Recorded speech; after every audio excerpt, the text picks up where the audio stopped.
I'm ready to be a punching bag.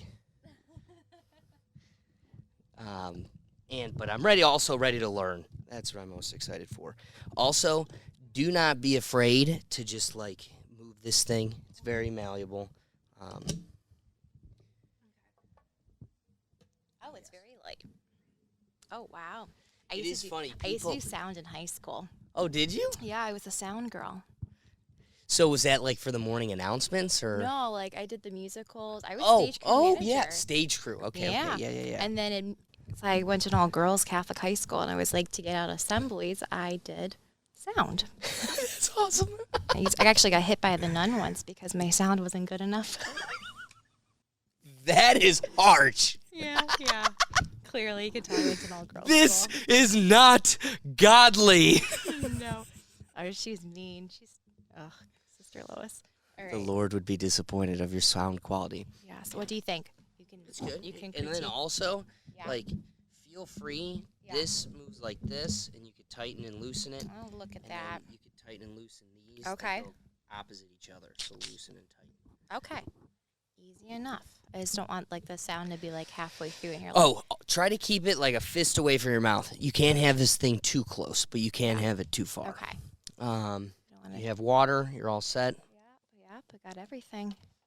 Got the book.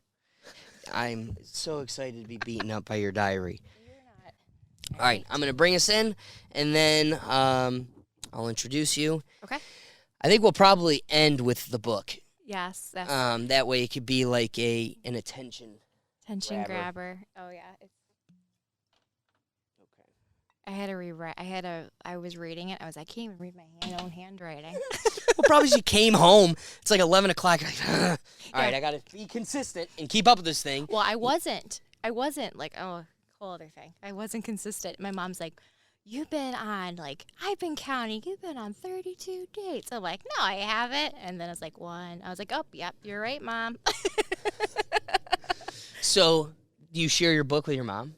No, these are like the same. They're not like diaries.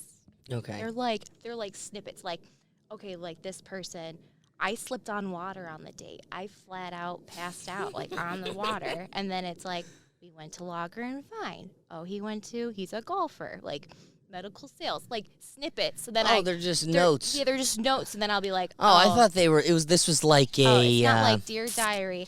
I was going to say a with diary so-and-so. of like. No, but then I have like the notes of like, oh, this person did this. So, yeah. I have hopes for what what my critiques are, because then at the very least it means that I'm self-aware. Oh my gosh. But then I also fear of the critiques that are totally unbeknownst to me. You know, like I'm at work, Yeah. and there's like, I'm a pretty sociable person, and I can do a good job of making connection with all different types of people, different ages, demographics, everything. And I make such a personal connection with these people that they get very comfortable. And they'll vent about, can you believe so-and-so? And, but I also know that's a piece of work life. And so people bitch about everybody all the time. So they're not just bitching to me. They're bitching to everybody. And I can't be the only one that sits there and wonders all the time, like, okay, this is what you said about so-and-so, so-and-so. What are you saying about me? Yeah. Like you just want to know. I can't be like universally 100% loved. Right. So and I know it'll hurt. Yep.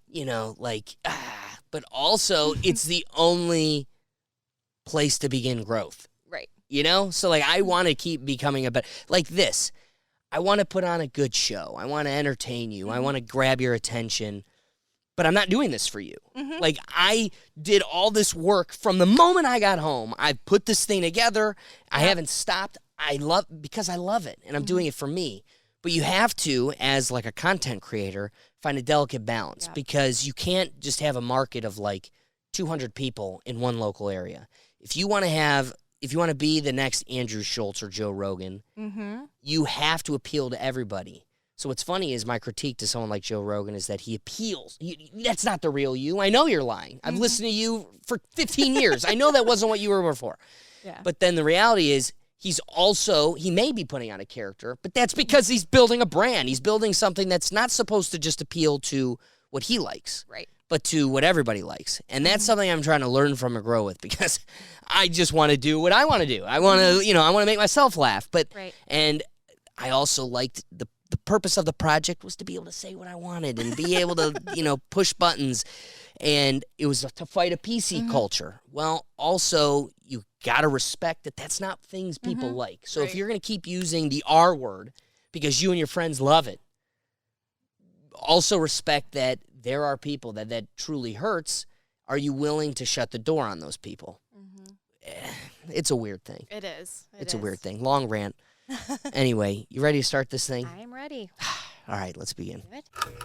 So I love that term, think tank. Think tank. You know what a think tank is? Like, how's a think tank go, James? Yeah, they got cancel culture nowadays. You gotta watch what you say. It's getting real scary out here. Yeah, I don't think so. I don't know if I can take the conversation here, but we might as well. It's the Rethink Tank. Looks like you had a little bit too much to think here in the Rethink Tank. Hey, what's going on, everybody? And thanks for joining me again. We're enjoying a beautiful summer evening, and it's time to grow as a populace, both male and female, especially with where we're at in society today, at each other's throats. We're living in a dating age where we're confused and lost more than ever before. You used to be able to just go to the malt shop, dress up to the nines, flex a little bit, show your dance moves, and you could take the girl to the kissing corner in your convertible. But times have changed, and now you got to worry about your apps and your social medias and the swipings and your pictures and all these things that have totally complicated the scenarios. And then there's a whole social aspect where we have hookup culture and we have the Me Too situation where people need to start respecting each other more. And there's a whole onslaught of new social changes, and we're all learning. So what better way to learn than just have a simple conversation about it? To do that, I brought a friend of mine and somebody that can speak from experience and tell me where I failed. But a good friend of mine, Jackie, how are you today? I'm good. How are you? I'm doing great. I am very eager. At the end of the episode, Jackie has a journal that she has been taking notes on her dates. And, of course, I have found myself in the book, and I can't wait to either learn from it or be disappointed in myself. But that is to come, so stay tuned. Otherwise, let's begin with something, Jackie, you had sent me. Oh, yes. Let's get to, there's this post that it's a graph of, there was a poll for male and females discussing what men think women prefer in terms of where they get hit on, locations, and how, and then what women actually like or expect. So it's the percentage of straight women that are receptive to a man striking up a conversation at this location, and the percentage of men that think women would be receptive to a man striking up a conversation here. So what's interesting is that the most ideal across the entire graph, which shouldn't be a surprise to anybody, is mutual friends. Both men believe, but even more so than that, women more emphasize that the best place to find them, the most ideal place to approach a woman, would be through mutual friends. And then what's also interesting, the hidden gems that, men neglect, but that women kind of seek it. I bet you didn't realize that most women are very receptive to being approached in coffee shops, farmers markets, bookstores, and grocery stores. But men aren't realizing it. To me, that just tells me you read too many romance novels, and you watch way too much rom-coms. Oh my God, I want to be getting my coffee, and he just comes up. It just comes up to me, and just everything's all good and dandy. Yeah. But do you agree with that so far? I think that makes sense. The mutual friends part, obviously. 100%. That's how your ideal situation. That's when the dating apps don't work, is the first question is, my friends, husbands or fiancés or boyfriends, oh, do you have any single friends for me? And the answer is, no, or they're not good enough for you. So I guess that's why you start at this point. Yeah. We start talking, the conversation begins at the best place to approach the the female Yep. because that's what we're combating. We are so pigeonholed to these algorithms. I'm going to LA at the end of the summer in September to do a podcast with a gentleman who works in Silicon Valley. Oh, nice. He works for Tinder. I very much want to pry into, can we admit that you are definitely categorizing people? Like there's pretty people, handsome people, and then the uggos. And I know which category you put me in, algorithm. And I have no problem with that. But the reality is, at least acknowledge that is what's going on. Like Hinge, I don't think 100%. females realize men have to pay to see relatively attractive females. No, you Swear to God. I've never Like, spent to come money on- across you, Yeah. you had to pay to find, 100%. Unless you're probably in the algorithm delineated an Abercrombie model. This is fascinating because I Because- didn't have to do that. Oh, my God. Oh, Bumble I paid for because that's a whole other story. But yeah. But again, that one I paid for. This one I didn't. It's all insane. Yeah. You're paying $50 to swipe on people who are going to be like, oh my God, his first thing he said to me was, hey, what's up? Or how's it going? I'm better than that. And then what's hilarious is then when the tables are turned, you go to something like Bumble and the females are like, hey. It's like, wait. On every other app, you get to belittle and judge my first statement. I have never matched with a woman or a female that has not started with, hey. Really? Swear to God, Well, if Bumble is laughable. If we met on Bumble, if we met on Hinge, if we met on Bumble, I had like a list of questions I would ask. See? And then I think that's the thing with me is that I didn't want the hey, what's up? Because I asked my brother who was on them, or probably still on them. I don't know with John every day. But with him, he was like, yeah, girls always do that. I'm like, really? Like, that was the first thing. That's the reason why I joined Bumble, because then I can start like a conversation like that. But see, I got to tell you, swear to God, you're an anomaly. Totally. Because it's laughable how I will start a conversation. How do you one? These conversations are just So boring. circular and boring. And so what I want the first message to be is, I think you're cute. This is stupid. Let's go out to drink or get a coffee, or I'll buy you dinner. The other side to it though is too, shit is so expensive. Nobody wants to talk about how expensive the single life is. Oh. Like 90% of why you start dating someone, so you can be like, all right, I'm not paying $150 every night anymore. Like, I don't know. That's part of it. And to me, you get stuck in these circular conversations that lead nowhere. If you're too forward, then they disengage because, wow, this guy's so forward. And then if you're like, okay, I don't want to scare her. This one I really like. And it's just like, do you know how many times I've had dates set up and the day of, they just unmatch and disappear? No, Swear to God. That has Insane. That has happened to me, but I don't think of the day of. Oh, my God. That has happened enough times for it to be a thing, and I don't believe there's anything more crushing because sad. there's no way to find this person. Right. You're Right. just like, and then you just, there was this one person we talked for like a week. This was probably like a month ago. And you just go, I was really hitting it off with you. Right. None of these boxes you check really matter, but we also do vibe. Like, we kind of match on a lot of things. We'd probably get along. What possibly changed this day of other than, so there's been times where that day, I pulled my phone out of my pocket and the app was up. And so you're sitting there just going, oh God, I just hope that I screwed up and unmatched her, because then it wasn't something then she it's you. discovered Right. something on my Instagram or something that, like, how does that happen? And I don't know. You just don't want to be in that position. No, I mean, that's a big thing. I mean, I know I have dates where I'm like, I don't want to go. Like, I just in my nut. That I've been. Or I've been in the situation where I'm like, oh, that was too soon. I should not have agreed to that. And then it's like 2 days later, and I'm like, I'm getting ready after work. I'm like, I don't want to get ready. Or I'd be like texting my mom or texting my friends like, oh, I'm regretting this. Now, I'll admit, I'm in that position when I'm trying to hang out with my best friends. Like, people that I actually know very well and care about. Sometimes the day of, I'm like, I'm just not feeling it.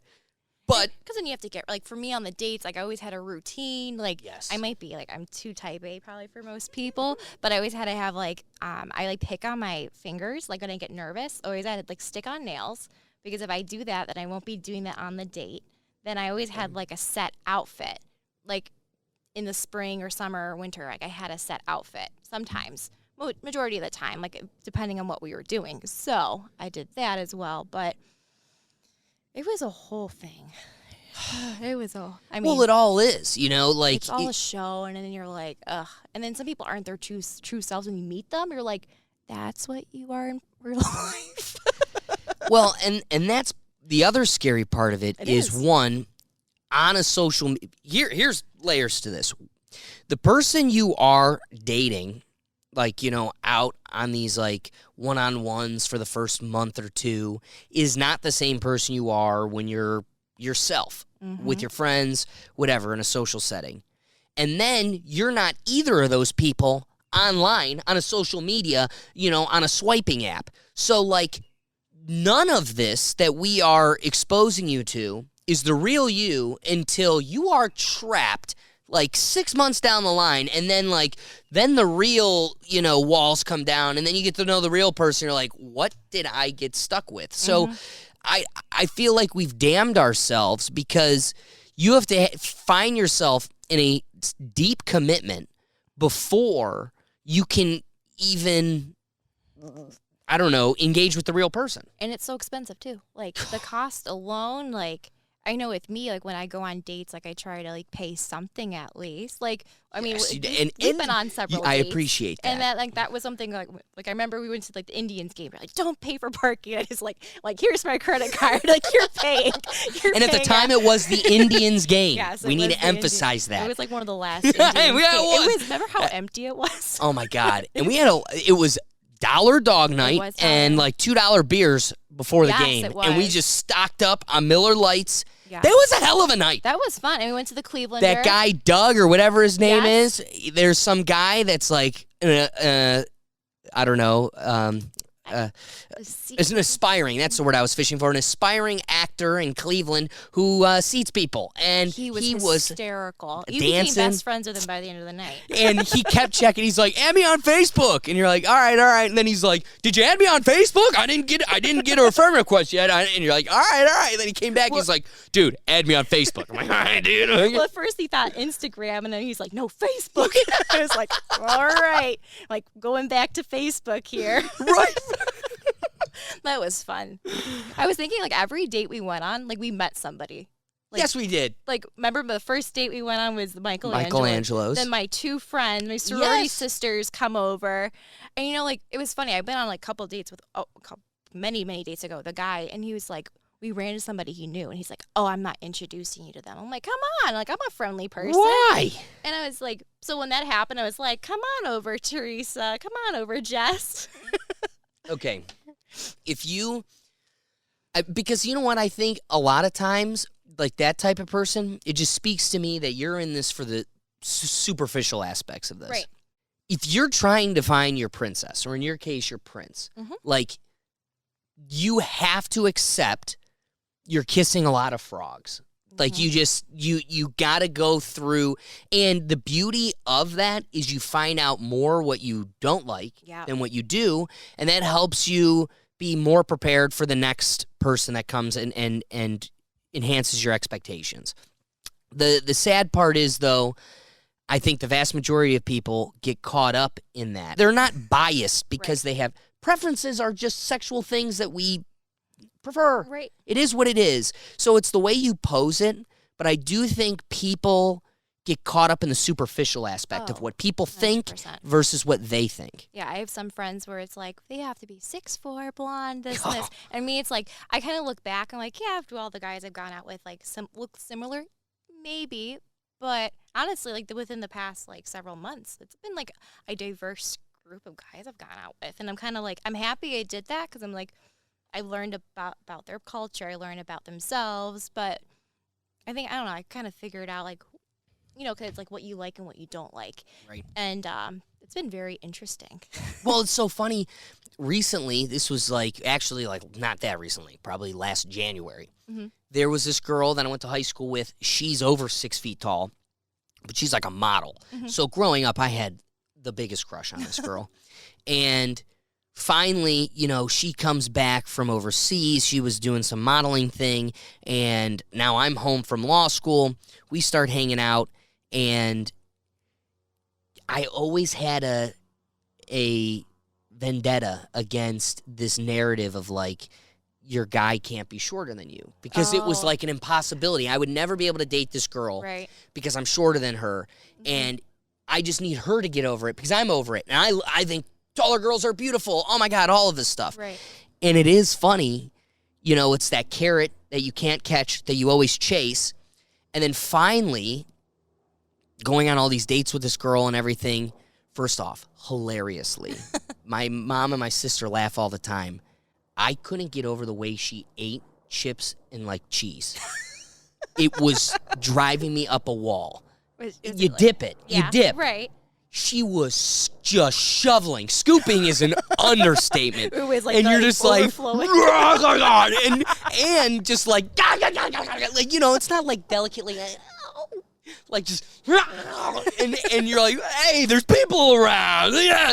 But aside from that, the carrot that you're chasing that you can never catch, then you finally have that carrot, and it just didn't work. It just, you were one of, it was okay, it makes sense. There is a biological basis to why there's this preference, because it's just physically, I felt like this is going to sound so weird, but she was my mom. I was a child, hello, mommy.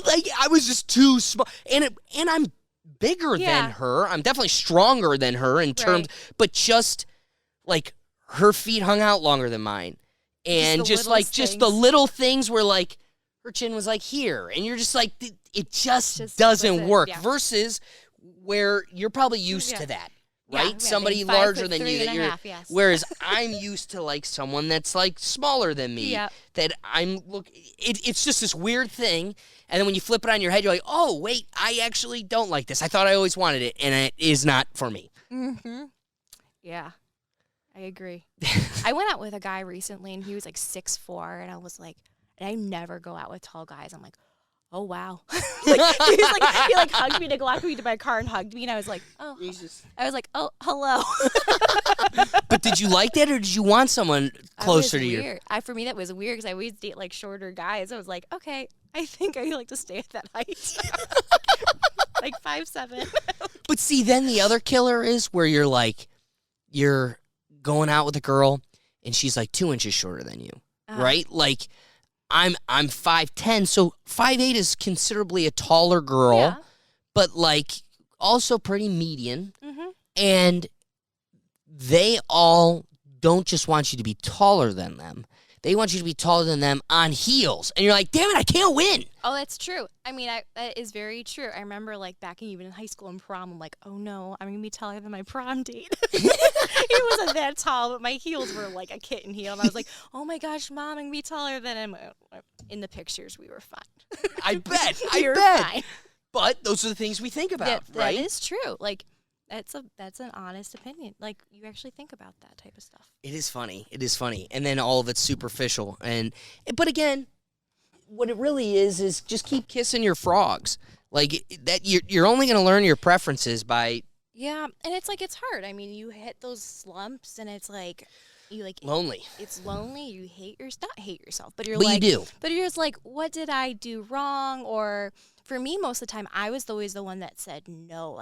If a guy was we had to go on a date and be oh, we had such a great time, and it's within the first 5, I don't know about you, but within the first 5 minutes, I know if I'm gonna go out with this guy again or not. And how about that? Mm-hmm. Sitting there knowing I'm still gonna pay for this. That sucks. And that's another thing too. I don't know about you, but for me, a first date as a girl, I prefer drinks. I wish, but you know what? The other side to it too is, I think this conversation, we probably align logically too much. Yeah. yeah. And I truthfully do not think, this is now me projecting, but I do not think you are an accurate depiction of the mass. That is because true. most girls, we will get to this, but like most girls, especially in this victim Olympics we live in, are dying to find their victimhood. They're just f***ing dying for it.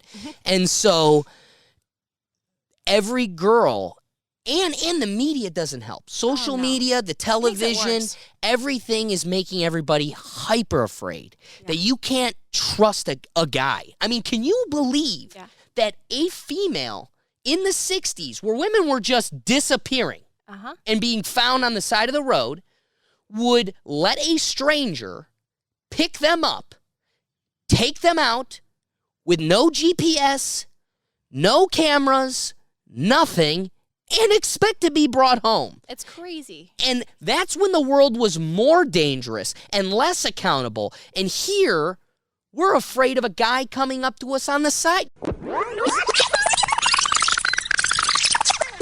I think it's okay for a guy to approach a girl and ask for her number. I hate when men approach women. So should a guy ever approach a girl in public?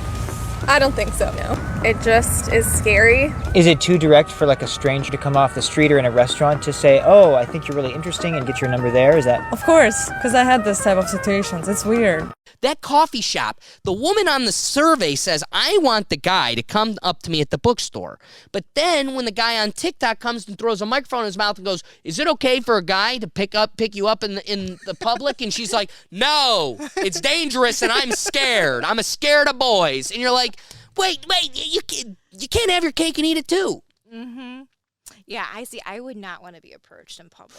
I don't know about you, but when I'm like grocery shopping or if I'm on a task, I'm on a mission. I'm on a mission. I'm not looking at you. Like I went to like hide and seek. I went to where was I? I was like Kohl's this weekend or something, and this woman like stopped me. She's like, "Oh, I really like your dress." I didn't even say thank you. I just bolted. I was like, I don't know. It wasn't like stranger danger. Like she seemed like a really nice woman, but I was just like, I have no time to kill. I need to go to get to my next errand. Or even grocery shopping. Like I don't know. I don't know about you. I get like anxiety grocery shopping. Like I get cart rage. Like somebody's in front of me. I'm like, like I need to get around you. I was just about to say, I will, when I go to the grocery store, I know what I need. Because if I don't, then I'm getting way too much stuff. So the only time I go there is when I have my checklist. I'm also somebody that has it all categorized. At least maybe not on the paper, but in my head. In your head. So I know I'm going across the store in order. The people I hate. The person that's just back and forth from that side of the store to this side of the store, to that side of the store, and that side of the store. That's me. The other person that I hate that's just looking. I'm just here to look. And I know you're probably listening like, I'm just here to look too. That's fine. But get out of my way. Because I have a mission. So my comment was going to be, I am always at odds or war with the person who's just there to rummage. And they're just like, oh, I'm going to come. And you're like, get out of my way. I'm going to the cans. Like, get out of my way. And I'm in a mood. Like, oh, man, that gets on my nerves. But that, like, with me, like, sometimes there's people, like, want to do small talk. I'm like, I'm sorry, sir. I'm not here for small talk. So, like, if a guy came up to me at a grocery store, it's like, oh, hey, you're cute. And I would have been like, nope, stranger danger. Let me pick up my phone, call my mom, pretend I'm texting or something, and Hello? get the hell out. Like, that's just how I am. Like, and like that's another thing back to like the dating. Like, you know, that was something why I joined the dating apps because like I'm not the type of person that will go to a bar and be like, there's so much. I went to, where did I go recently? I went for my birthday. Went to Pins, right? Really cool place. Yeah. Like, I don't know if you've been there yet. It's very nice. It's like, I don't know, that's like the great like date place. I haven't been there. Like I haven't been there before. It's very hard to get a reservation for their bowling alley. I don't know. We got that for my birthday. I don't know what we did. Well, it was probably well ahead. Did your friends do it or did you? No, they just when we showed up, they did it. Okay. I don't know. It was it was a downpouring rain, so I think that's what helped us. But anyways, we were there, and where am I going at with this? Like we were. I was thinking to myself, like if I was single. Like, and somebody, like, I'm not the type of girl to go out and, like, dress skimpy or anything. Like, I wouldn't be like, oh, hello. Like, if a guy approached me at a bar, I don't think that has never happened to me, actually, now thinking of it. It's never happened to me. You know what's funny That's is how I would respond. it is beyond like this is probably going to be the most relatable thing for the male listener, but there is nothing more nerve-wracking for me, and I can talk in front of an audience. I will talk to the president. I don't care who's in front of me. I can talk to anybody and get no shakes. But if I am approaching a stranger with the intention of solicitation, Right. and not the legal solicitation, like schmoozing, we'll go with that words. It is nerve-wracking. And what's hilarious is every time you go up, it almost always works. And it may not turn into something. She'll give you her number, da-da-da-da, and then just blow you off down the road. Right. But even those moments where you approach someone and they're like, I'm not interested. When you're walking up, the fear of that blow, and then when it hits you, you're like, oh my God, that was nothing. And it's really hard to get over that first push, but it's hilarious when you finally do. For the night, you're like invincible. You're like, every person can now shit on me, and I will be pleased. Hey, you want to go? No, me neither. You? Yeah, nah, me neither. Yeah. And it's amazing how most of it is a mental game, and you're fighting yourself. Yeah, I know. It happened to my girlfriends around me, but never happened to me. I don't know. I just never I've never gotten hit on either. So if that makes you feel any better. That's kind of like the dating. Like I knew when because I'm not from Cleveland, I'm from Buffalo. So I knew after college I was going to stay in Cleveland, and I didn't want to date anybody from college because I was in a long-term relationship, if anyone knows. It was a longer relationship than I thought it was ever going to be. And I knew I don't want to date anybody from John Carroll because they know me. They know who I dated. So I was that was the one thing I was I'm not dating anyone from John Carroll. And for me, my small circle are my college friends. And they all dated, are married to their college sweethearts. So finding somebody outside of the Carroll bubble was well, the dating apps it is. Or I joined networking in the Cleveland 2030 Club when I was single. Because I was oh, this is great. So I play volleyball, which I still play. And that was one way to meet single people. But it was the dating apps, this is it. Well, and that's the problem is too often or too quick you're forced to feel like the apps are all you have. It's sad, yeah, and it's the truth. And the problem is, and I think that's the case, now I'm at the end of this, you either made it happen in college where you were around the most people at one time than you'll ever have in your life. Right. Once that stopped, the ability to even be exposed to those opportunities dried up so fast. And so you want to convince yourself that, yes, I can find somebody when we go out. But it literally is a zero. So, what do we do? And I guess maybe something to take away from that graph is recognizing that it is more welcomed in the regular. How about this one? Mm-hmm. So today I had to pick up some medication for my dad. And the pharmacist was this cute girl, and there's this dude who was straight out of TikTok. I mean, he had the hair and just the too cool. And too cool for school. Everybody was silent because this dude was just too cool. And it felt at first, because I'm just in line, right? That this girl was just a sour bitch because this dude set a tone that she was feeding off of. Right. And I came up all smiles, shooting the shit with her, and she just blossomed. Oh. And we were just laughing, and that's what I want to ask is, let's get to this graph, and it'll pose the question for me. So there's a whole section where men lack confidence. Right. In less stereotypically ideal locations, men consistently and significantly underestimate how receptive women would be to conversations. Within here are professional sporting events, restaurants, vacations, amusement parks, volunteering events, airport, on the street, park, beach, Instagram, elevator, school camps. Okay. Nothing on here, though. Oh, wait. I want to go back. I want to go way back to the beginning, the hidden gems. We talked about, the hidden gems. Great places to find people, coffee shops, farmer markets, stores, and grocery stores. Amongst them, the next section was for younger women, where younger women tend to find the most intrigue. You ready for this one? The bookstore and work conferences. Well, okay, to be honest, with work conferences, I'm the only woman. That's what I'm saying. So, because, for me, in my industry, I'm in manufacturing, and I'm in program management, and there's not many of us. So where is the line? Okay, when you're in the workplace and they work with you, that's a no-go because you're stuck. You're going to be there with each other at all times. It's uncomfortable. But what about the instance where you're working and I'm not, and you're never going to see me again? Yeah. So you say no and I'm gone. If you say yes, we'll hang out again. Right.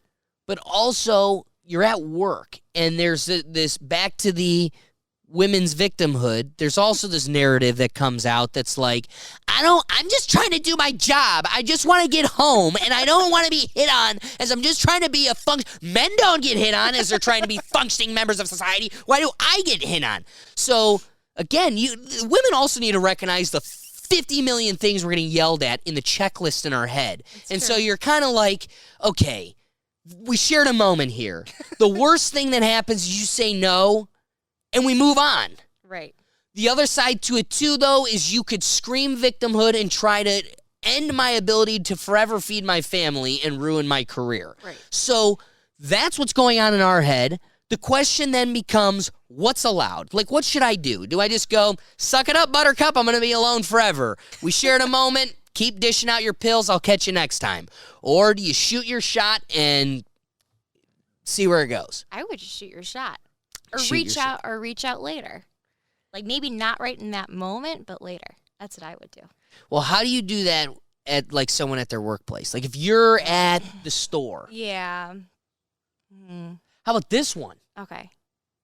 We go to Hofbrauhaus. I think you met my friend Kemp, didn't you? When we went down to the Browns game. Yeah. So, we, Kemp and I go to Hofbrauhaus, where there's a bunch of... in years. It is the greatest. I need to go back. Take me with you when you go, because an excuse for a giant stein. The shot ski, I'll do it just so everybody could stand up and we just had the pineapple upside down cake.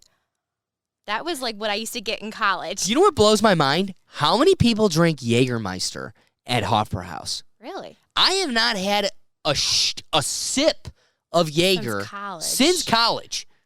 Oh my gosh! There's some things in college like Jaeger or there. like Loopy. Like I can't even Fireball. It's one of those. Fruit It Loops. stays in the past. Every once in a while, someone brings it back and resurrects it, and I can deal with it. But that's another one that should stay in the past. I can't eat. What is Loopy? It's like 3 Olives came out with like a Fruit Loop vodka. It's basically Fruit Loops vodka, and I drank it my sophomore year with Sprite, and it was like the sweetest drink of my life. That was Rosie the Riveter on Halloween had too much fun that night. So I can't even eat Fruit Loops. I went to Marshall's this past weekend. I found like a Fruit Loop candle. I was like, I had to put it down so quickly. I'm like, this. So it's a shot that tastes like Fruit Loops. Yeah, but I drank half a bottle my sophomore year. You know what's funny? I saw a TikTok of a bunch of 20-someths, and they were playing a game where they had 15 tall boys with paper bags over them, all on the table, and they all had to randomly grab one, and that's what they were stuck drinking. And so, you had Busch Light, Miller Light, Platinum. The first girl reaches out, pulls her thing out. It's a Four Loko. No. Yeah, literally, I am watching this, and I'm like, oh! And, there is no drink that makes me recoil more than that. And what's laughable is I could drink 2 in one night. We were doing way too many Four Lokos. Oh. And we had Four Loko Fridays, and it was like when you were, bad stuff. We weren't into that. We were into like my girlfriends and I. And every time we get together, our college friends, we get kinky. Have you heard of that? Is that wine? No, it's like a liqueur, but it's like pink. It's like a coral color.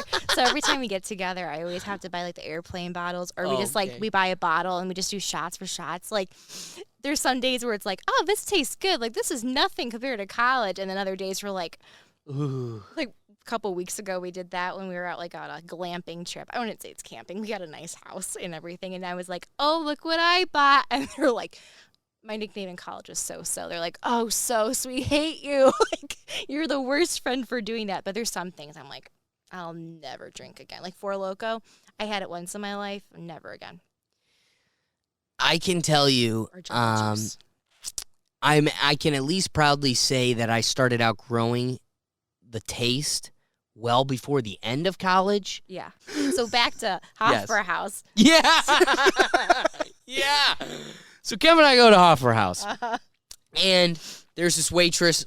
She's looking great, and she's got a bubbly personality. Okay. This is somebody who's at work, and she's just trying to do her job. Mm-hmm. Back to, like, the question we were posing before. But she's also, like, kind of like bartenders. Like, there is no secret that bartenders recognize that if I look pretty and I flirt it up, I'm going to get more. So I exploit the shit out of that. Oh, yeah. And as they should, Their as tits you are should. out, everything's out. And it works. So when it pays off, can you hate them for doing what works? So you've got this girl who's already in a revealing Hofbrauhaus uniform. Oh, And yes. she's all about just personality. She's popping. Now, I'm a bit more of a social person. Mm-hmm. I am feeling like socially, I'm really vibing with this girl. Right. But also, it's like tonight's not the night. We're just getting started. We got we're meeting up with people. I can't remember. I think we were going to a comedy show, something. Okay. That was it. We were seeing Sam Tripoli. It was a great concert, a great comedy show. Yeah, so yeah.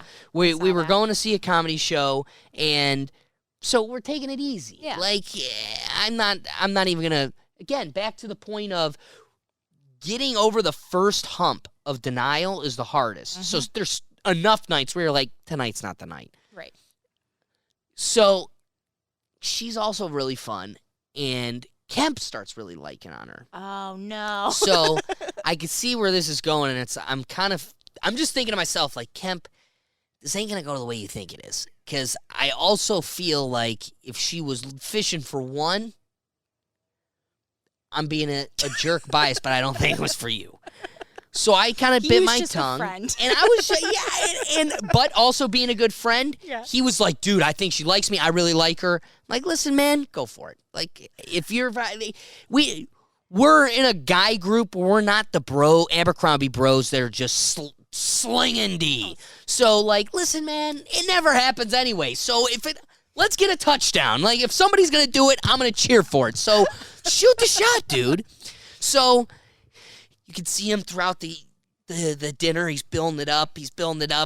Now he's telling himself he's gonna do it at the end of it. So now when he comes up, he's really hamming it up. And the end of the meal comes up, and I think we paid our check, and he was like, so listen, I got to give it to him. He did much better than I anticipated. And he was like, smooth, asking her for a number.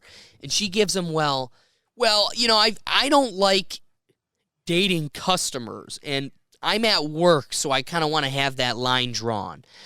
Respectably, but also Kemp's never going to see you again. Well, I want to say, like, how often do you go to Hofbrauhaus? It's not like you're going to McDonald's drive-thru. It's like, I can't even tell you the last time I went to Hofbrauhaus.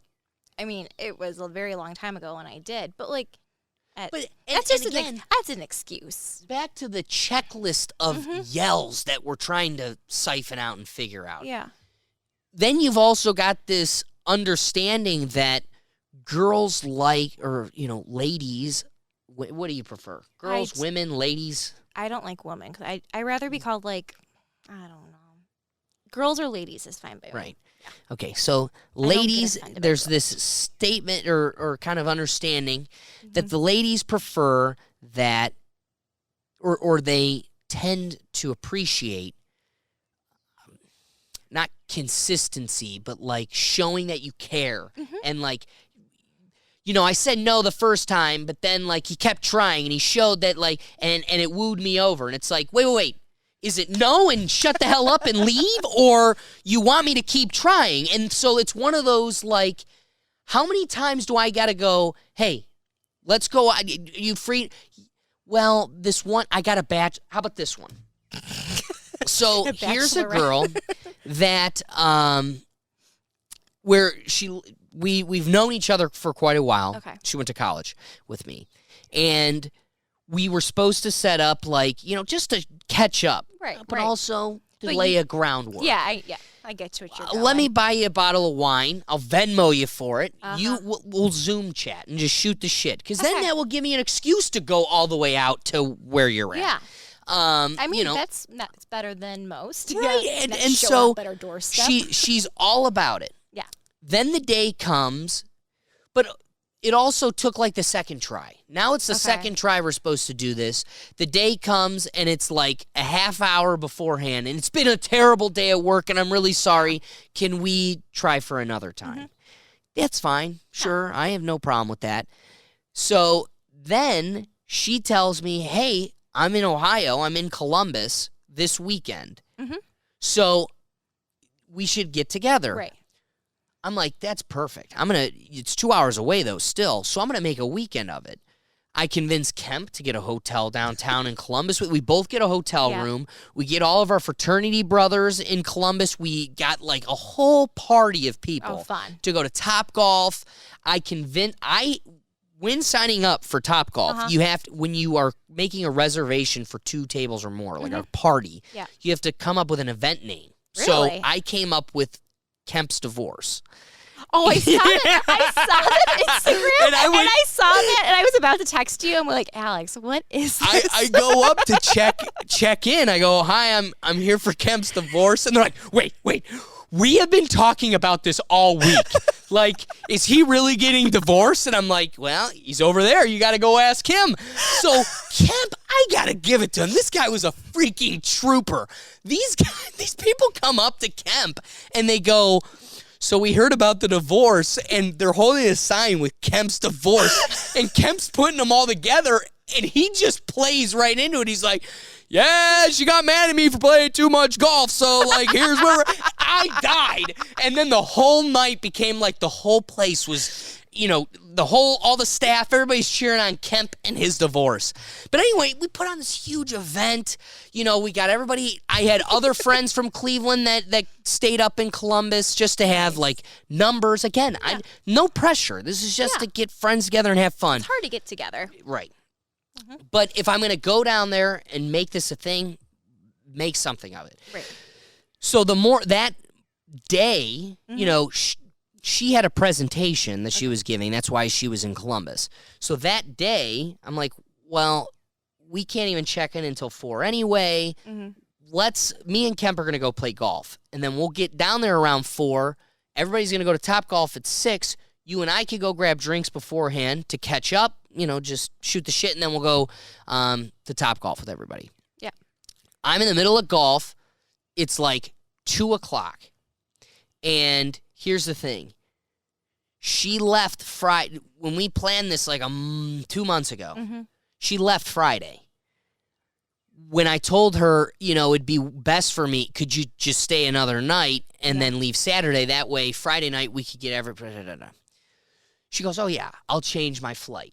So she's planning. She's through this whole period, as we're setting this whole thing up, I'm told she's changed her flight and she's leaving Saturday. Right. So we're in the middle of golf, and I get a call from her that her boss is making her fly back for a soiree on Saturday. And that she's like, I can't get out of it. I keep trying. And she's like, I don't want to say I can't. I'm not going to be there yet. I'm going to keep trying, but it's looking like I'm going to have to fly back today. And I'm really, really sorry. She's laying it on thick. Yeah. And instantly, I'm like, you never changed your flight. I know in my loins that you never changed your flight. Right. And I get all these messages of, I'm going to make it up to you. We're definitely not letting this die. Like, we're going to reschedule.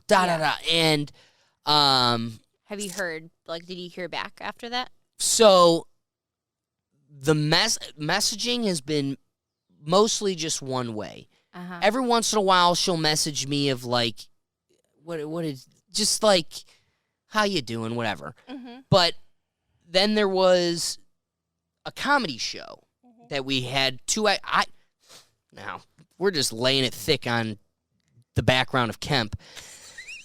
This poor dude also is short. His driveway doesn't always meet the street.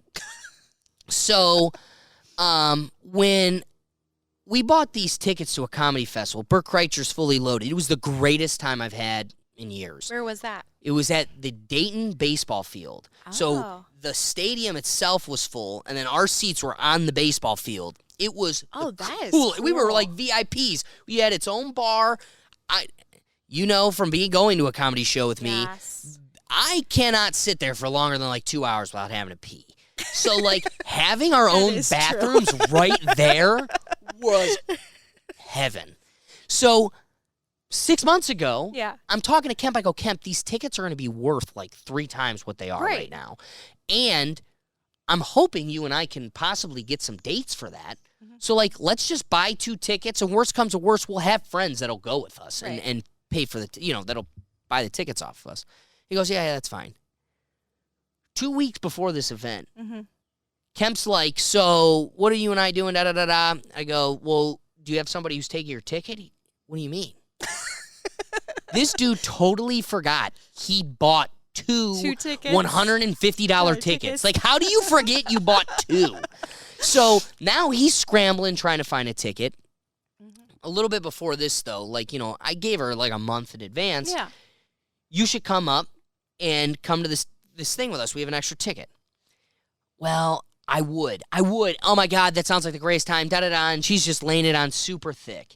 But I can't. I'm my friend's bachelorette, and that's her bachelorette party. Okay. So, okay, I can't combat that. And then, like, the Sunday after, she's texting me, like, how was it? Oh, I so wish I was there, da-da-da-da-da. Mm-hmm. So, here's where I'm at. Mm-hmm.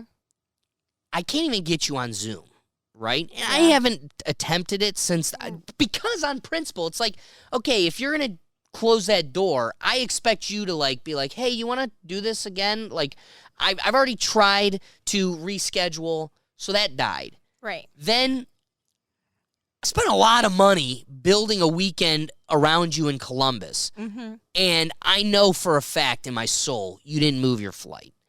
But we'll chalk it up to the mean boss, because that's what you're telling me. Right. Then I want you to come to this thing, and it's because it's your bachelorette party, an untrumpable event. Yeah. And then following it, you're still asking me about it, seemingly like you're interested. Then do something. So the question is this. How many times does a girl look at you with a justifiable response before you, A, take the hint, right? Like, take the hint. She's just trying to be nice. Yeah. Or it's the flip side where she is simply just busy. Or it's the third choice, which provoked this whole long narrative to begin with, Right. which is females like to say, I want to be chased, and I want somebody who's consistent and persistent, that is like the chase.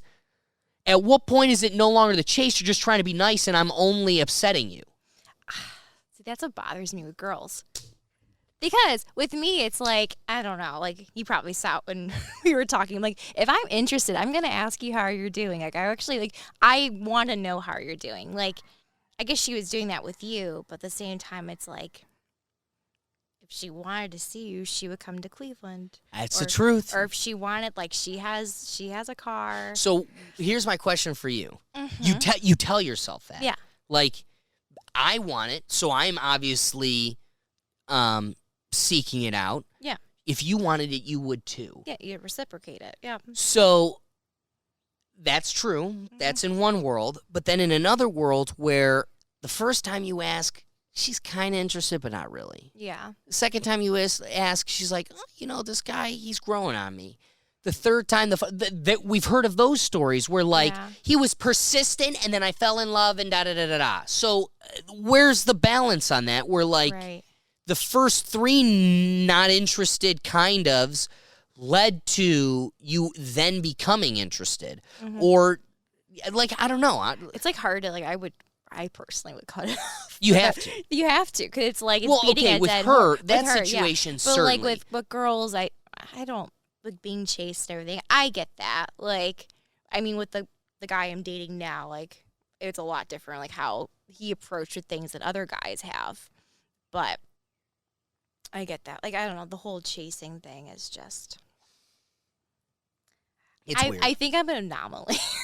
Certainly. No, definitely. I think I am, because, like, I don't know, I like straightforwardness. I don't like the, oh yeah, it was so nice seeing you, and then you never hear from them. Or like you text them like, oh, it's so nice meeting you, and then you're like, oh, like I always, whenever time I'm going on a date, like, I'll let you know when I get home.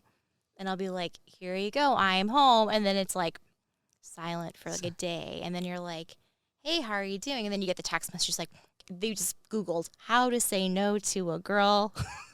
Or I'm not interested. It's seriously the same thing. Like, insert paste. And What is it? I'm curious. always What's like, the statement? Because no. I've never been fly enough to ever find myself in that position. It's like, oh, I don't feel like feeling the connection. Like, I wish the best in your next endeavor.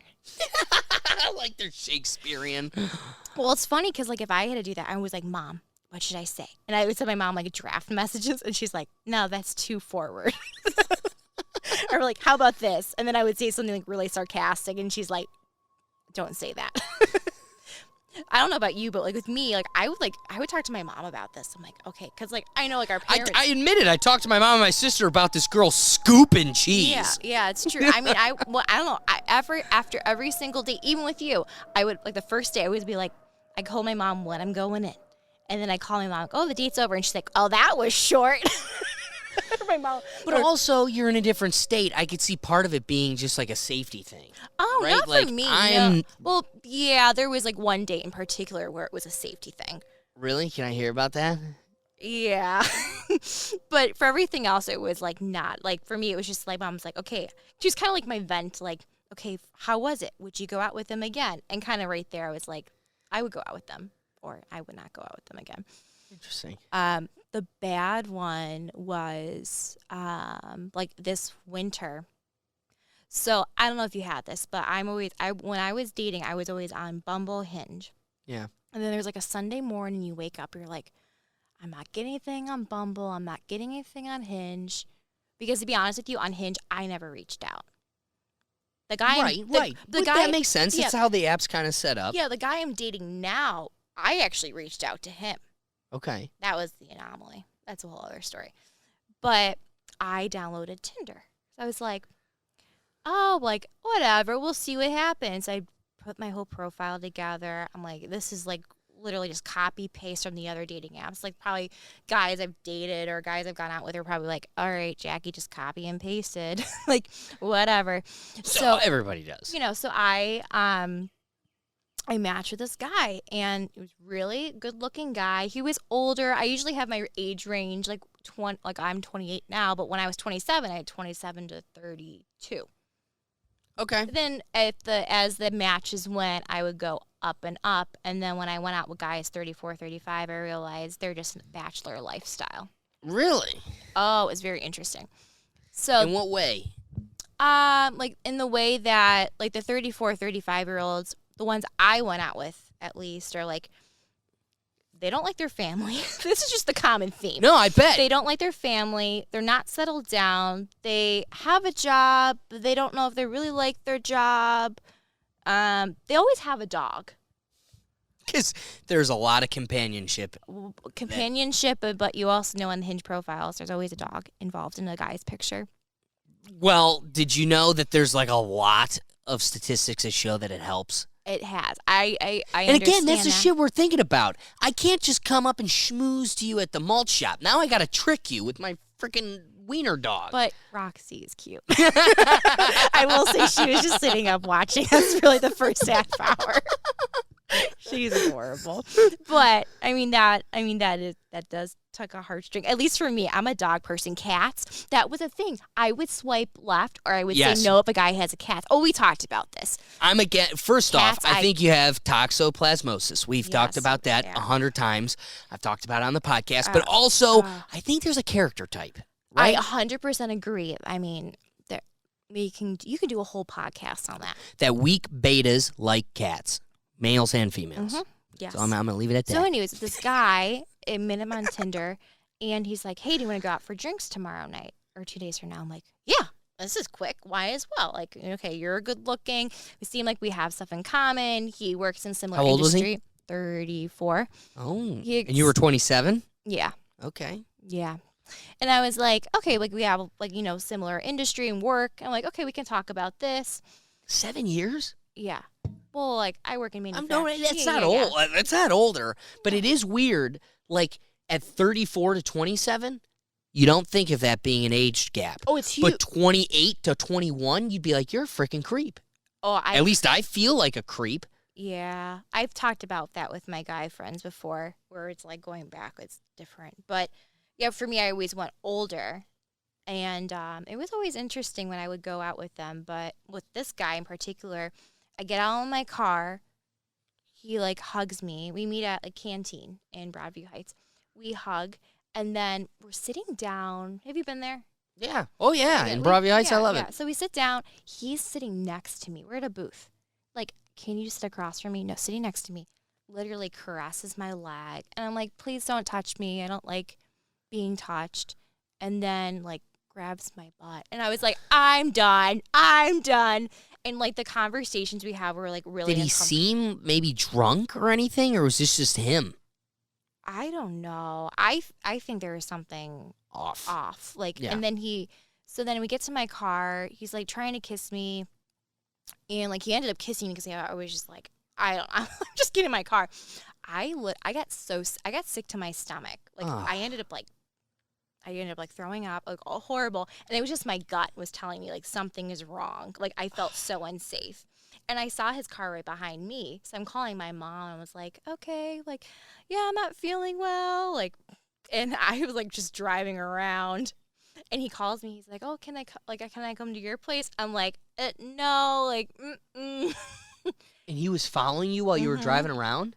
Yeah, well, just down the road, because you know where I live. It was just down the road, and I just like went on the side. But did you drive like a way? I would have just driven like. I went in like a circle. I did that. He didn't. He stopped after that, and then he called me, and then he's like, "Oh, am I coming over?" And I'm like, "No means no. You're not coming over." I mean, he was the exception. That was the only time I felt ever uncomfortable. Wow. I mean, all my other times I've gone out on dates, like I felt comfortable. I mean. Did the guys work? No. Did they work? No. Did the guys look like their pictures? No. But, I mean, that's why I have a good story. But again, think about that too. Okay, so there's layers to this. Mm-hmm. Yes. Do I get emotionally fueled when I talk about like the boxes ladies tend to put males in, right? Mm-hmm. Like, but also you're ignorant if you don't acknowledge that they're justified, right? Like, I get offended that you want to encompass me with that guy, but also I need to acknowledge that that guy exists, and how else are you supposed to distinguish me from him? Right? How if you're looking at pictures, you're reading bios, what possibility do you have at distinguishing him from me other than dipping your toe in the pool? And sometimes once you've broken that seal, it's too late. I think part of it for me is the conversation I have with the person.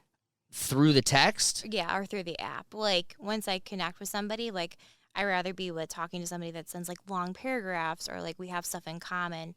Like, I told you how, like, one guy said, like, if your left leg was Thanksgiving, your right leg was Christmas, can I visit in between the holidays? Oh, my God. I found out that was from Deadpool. My mom looked it up for me. But I was like, next. I'm like, no way, Jose. I'm dealing with that. But, like, for me, it's the conversation. I don't know, like, that was something two guys would ask you, like, oh, what's your love language? Do you ever get that? Well, but see, again, when you ask, do you ever get that? What's weird is back to the point. Ladies will text you, hey.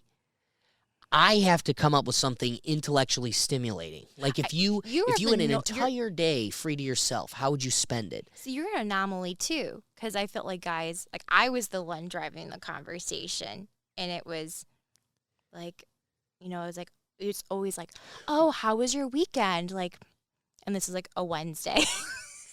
I also think, and this is something that I wanted to intertwine. I'm going to cut to a quick TikTok. If I were skinny, would you date me? It doesn't matter. Non-skinny guy here. I just want to say that she is lying through her teeth. It is a bold-faced lie at that. It definitely does matter, more than you think. Anyone that says otherwise is very clearly lying to you. Your physical appearance says a lot about your character, especially about your work ethic. And if you look like me, you have very poor work ethic. You got no respect for yourself, no ambition, no drive, and no goals. Trust me, bud, she sees that about you too. You're lucky you can fix it. And yeah, I mean fix. Stop making excuses. Go out there and do it. Okay, hold on. First, I'm going to explain to you what happens to the TikTok. So, there's this guy that goes around, and he's going viral for going up to gorgeous girls, either on the boardwalk or Venice in California. Like, he's in New York, he's in L.A., he's going to gorgeous girls, and he's like, if I was skinnier, would you date me? And the girls are always like, it's not about that. And you're just, I would totally date you. And it has nothing, I would date you now. And he's got tons of them now. Yeah. And then it cuts to this dude who is getting his life in order, but you could tell is at the beginning of a very long journey. And he's got a scraggly beard, and he's like, it's bullshit. Like, they're full of lies. And there's nothing wrong with that. It's your nature. Yeah. Like this whole belief that, people are attracted to Lizzo, no matter how much you want to force Lizzo down our throat, not a single person made the argument that Jonah Hill is attractive. You guys are just, be body positive. No, nobody, the world could not be more cruel to that poor guy. I know. That dude has faced hell and back, and it's because we make men face the realities of this game we play, but then we lie when it comes to females. And I just bring up that TikTok because it shows how, we, poo-poo, ooh, it doesn't matter. But it all does really matter. That's been a theme here. And I think it's the camera, when it's it'd be like, oh, there's, it's, right. It's it's your presence. You know it's going to be on TikTok. I don't know about you, but it was interesting. Right? I went to a disco over Mahal's for ABBA. I'm a big ABBA fan. No lie. So I went with my friend Alyssa, and there is this guy going around. I was like, hey, can I tape you from my TikTok? And I was like, I don't know what your TikTok's about. I was like, no, thank you. And he was like, got offended, and I don't know if he was drunk or high or something. So he asked again. He's like, can you be on my TikTok? I'm like, no. But that's the same thing. Is if I said yes, then I'd be all prim and proper, or I don't want to make a fool of myself because who knows where this TikTok video is going to be surfaced. And I think that's probably why those girls were like that, because they're like, oh, the camera's on me. I need to say what's, what reality. Not reality, but what the society expects. What society expects. Or what makes me look good in front of those people. Oh, mom and dad are listening. No, you're right. You're right. Not even that. The world's listening, and I don't want to be canceled. Well, so the reason I bring up that TikTok, though, is because there's this, it's what it's on the inside is what matters. It's no. It's a healthy balance of the two. And we cannot ignore the nature we're playing with here, and that's just the laws of attraction. And so when you go, you're an anomaly, I'd be lying if I said I didn't have to work harder. I guarantee the guy that's making you drive, you're going to earn. Ladies can go up in leagues. Guys can only go down in leagues. And I know, speaking in those crass terms, only sounds atrocious, but the reality is you could work so it just feels like I have to peacock more because I'm way out of my league. Oh, that's why I feel bad for like guys, especially on the apps. Like I would talk to like guys I've dated, and I'm like, oh, like we talk about the dating apps. And I feel like that's something that like I want to talk about. It's like, yeah, we met on a dating app. Like, let's talk about it, Right? Because I'm curious as a girl. Like, you know, I would talk about like, you know, oh, got on dates like 4 guys in 1 week, and I would tell a guy that, or just someone I'm friends with, and like, oh, I've gone out with like 1 girl in 2 weeks. Like, and for me, it was like, that's why when you like see how many guys I went out with, it was just like, it was in like batches. Yes. Yeah. No, it never happened. I've never lived that life where it's like, oh, I've had 2 dates in one night, or had a full weekend. I've done that. Yeah. No, I can say for sure I've never had 2 dates in one night. I think that's what guys is different because I think I can't afford that. I think I read a statistic that there's like more guys on there than girls. I wouldn't doubt that. I mean, it definitely seems like, but again, that's because women are the deciders. Like, men will just pick the first thing that as a guy, what I could tell you is it's amazing to me how quick our male friends wife up. Like, so fast. It's and it's like you look at the person, you go, I've known you for so long. This actually is not the right person for you. Yeah. And it isn't, but there's this kind of like, I don't know if it's this need. I don't know what it is in guys. But like, I know that isn't the narrative, that like normally it's the woman that wants to like hook them and get them into the long term, and the guys are just there for the hookup. Right. That's kind of it socially, like, you know, that's what it's become. Yeah. But I think the individual males are just so desperate. Being alone is so miserable that they're so desperate that they just wife up the first thing that's permanent or that could give them permanence. And because again, I'll look at my best friend who recently broke up with somebody who I would have thought for sure he was marrying. And he won't get back on the apps, and it's like, I get it. Yeah. You know, he's also hoping that maybe this thing opens up again. Yeah. But for the guy who, in another life, had she not broken it off, would have definitely married her, now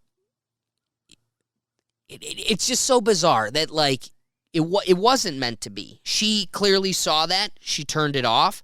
But he would have wifed her in any other instance. Yeah. I feel like also, too, when you get older, people go faster, I've noticed. Like I was with a guy for a year and a half, and I was 26 at the time, 27. He was 30, 31.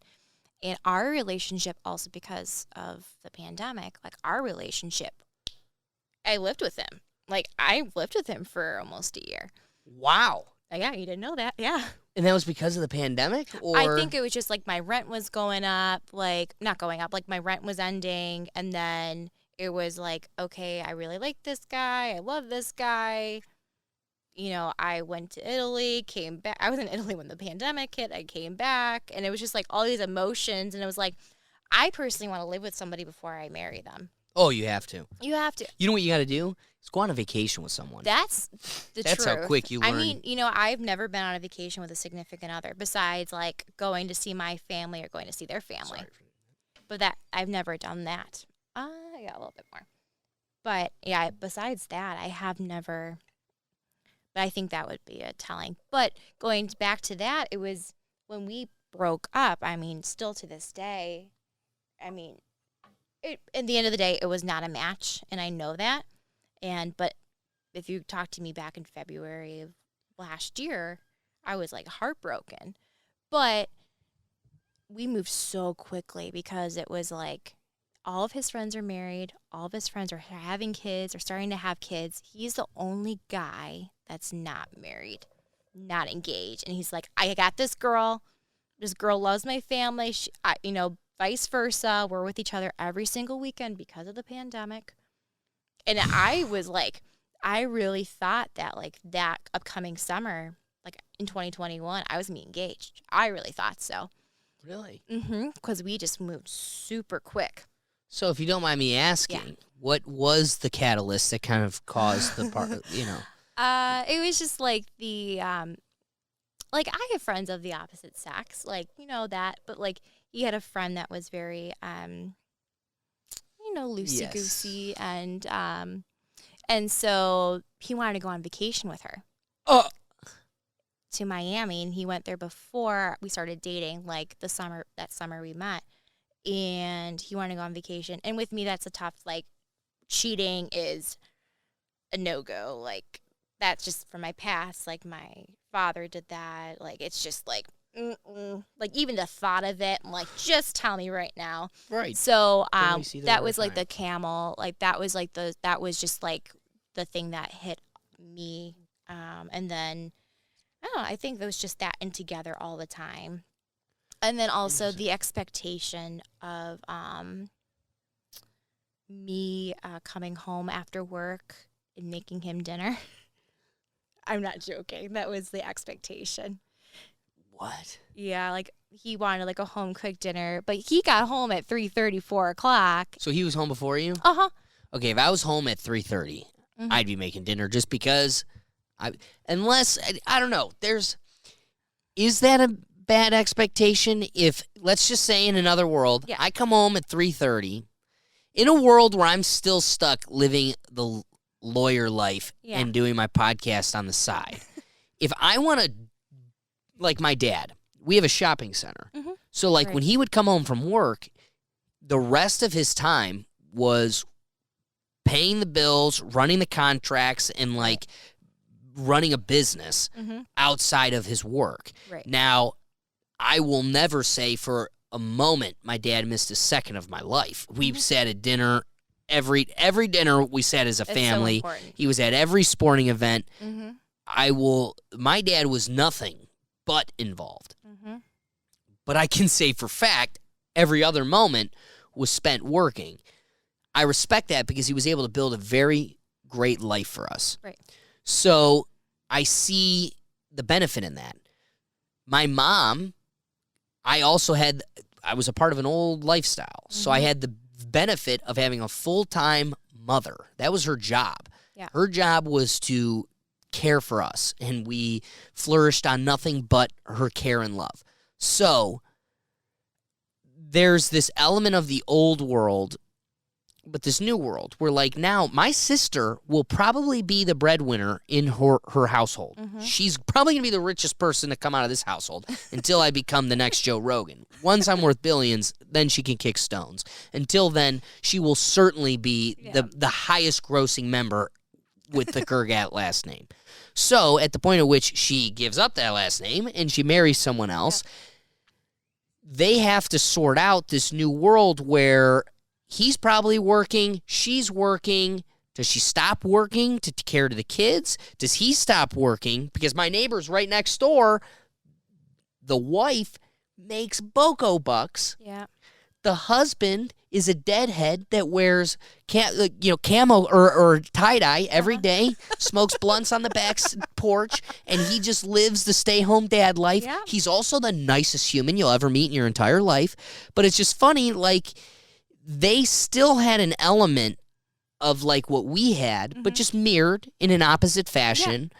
So the question is, but again, would you feel like that was a chore if you were seeing the benefit of his work for you? Yeah, I mean, for me, it was like, it was just, I don't know, it was so early on in the relationship. Right, it's too early. And for me, early. it was like, I was kind of thinking back on it, was like, I reflect a lot about that relationship, or even like my relationship from college, because I'm like, I'm completely different from where, I mean, I feel like I'm the same person. Yes, all my friends are like, Jackie, you're still the same. But like, I personally feel like, I don't know, just different phases of my life. But with him, yeah, it was, I also feel like it was just traditional. Like, that's how his mom did it. Like, you know, that's how he was raised. And I do believe our generation is going to it's a struggle. establish a new tradition. It's going to evolve into something new. But I hope at least what I can build is some type of variance of the two, right? Like, there's nothing that can substitute mom love. but also too much mom. This comes down to a Giannis Pappas, who's a comedian. He has this premise. His new special is called Mom Love, because it's literally about, like, there's not enough dads. There's no masculinity anymore. And so, like, you need somebody to tell you, my dad is the meanest fucking guy ever. I mean, I will come out and be like, do you know how fat you look in that? Like, you need to go change. My mom would never say that to me, ever. And I get so freaking mad. Like, I just want to kill him. But then also, like, somebody's got to tell you that. Get the tough love. Somebody's got to tell you that. Like, you know, like, it's this delicate balance of the only reason you want to be sheltered from that blow is because what it makes you confront about yourself. Yeah. So it's for your own good. Again, like the magazines and stuff. You know, the swimsuit model edition made the most for Sports Illustrated because it was things that were not attainable. Right. Like, it wasn't real. No. That bitch has never eaten a cheeseburger. And I'm not going without a cheeseburger. Yeah. So I applaud you. I buy your magazine because I go, you did the one thing I'm never going to not do. That's why it's astonishing. But if I'm sitting there holding a magazine with a girl with a bigger Big Mac than me, I go, I'm not impressed. I could eat 3 of those too. So it's one of these, like, we're kind of fooling ourselves. Yeah. I definitely would never expect that of my girl. I would probably start hoping it would develop itself once you become my fiance. Mm-hmm. But again, like you said, I was expecting it next summer. We weren't even there yet, and you're expecting it. It's maybe around that point where, but also, I guarantee you, at the point at which you go, I hope he proposes, or I'm expecting he proposes to me next summer. At the point at which you're at that point in your head, I've already made you so many dinners, I would freaking hope you'd want to impress me with something. I built a fire brick oven right back over there. I'm so proud of that thing. Yeah. I will make you a pizza till the sun comes down. I remember you telling me about that. I pride myself in my ability to cook. So I would like the opportunity to show off. Yeah. So again, that's not a common male role, but I would love to do that. And I think once you do that enough, I shouldn't have to ask for it. I think I would hope that'd be something you'd want to impress me with. And I think that's something too, like, it's funny that you mentioned that, because, like, after that relationship, like, the guys I've gone on longer dates with or anything, like, they made me dinner. See? So, like, they would be like, I remember one guy I went out, we dated briefly this winter, and he was like, come over to my place. I'll make you dinner. So I'm thinking, like, okay, just like a simple chicken, whatever. It was like full blown. And then he did like his pear, like special dessert that his grandmother would make for them growing up. It was like, oh my gosh, my heart's melting. And then, like, he came over one time and I made him dinner, but it was just like nice. And then more so was like, we can cook together. We have that conversation. And that's something that I was missing with that last relationship. Well, I will say this. I think it's important. If I'm cooking for you, I don't want you involved. No? Not at all. Just sit there with your glass of wine and we'll chit-chat. Yeah. I am very hands-on with my cooking process, probably because I am Chef Ramsay. Like, I don't care what anybody says. I'm damn good. So I, like, just don't want you to screw it up. I want you to sit back and go, like, this is so good, and be like, I know, and you did nothing. You did nothing about how great that is. And I think that is also probably a toxic part of my personality. Yeah.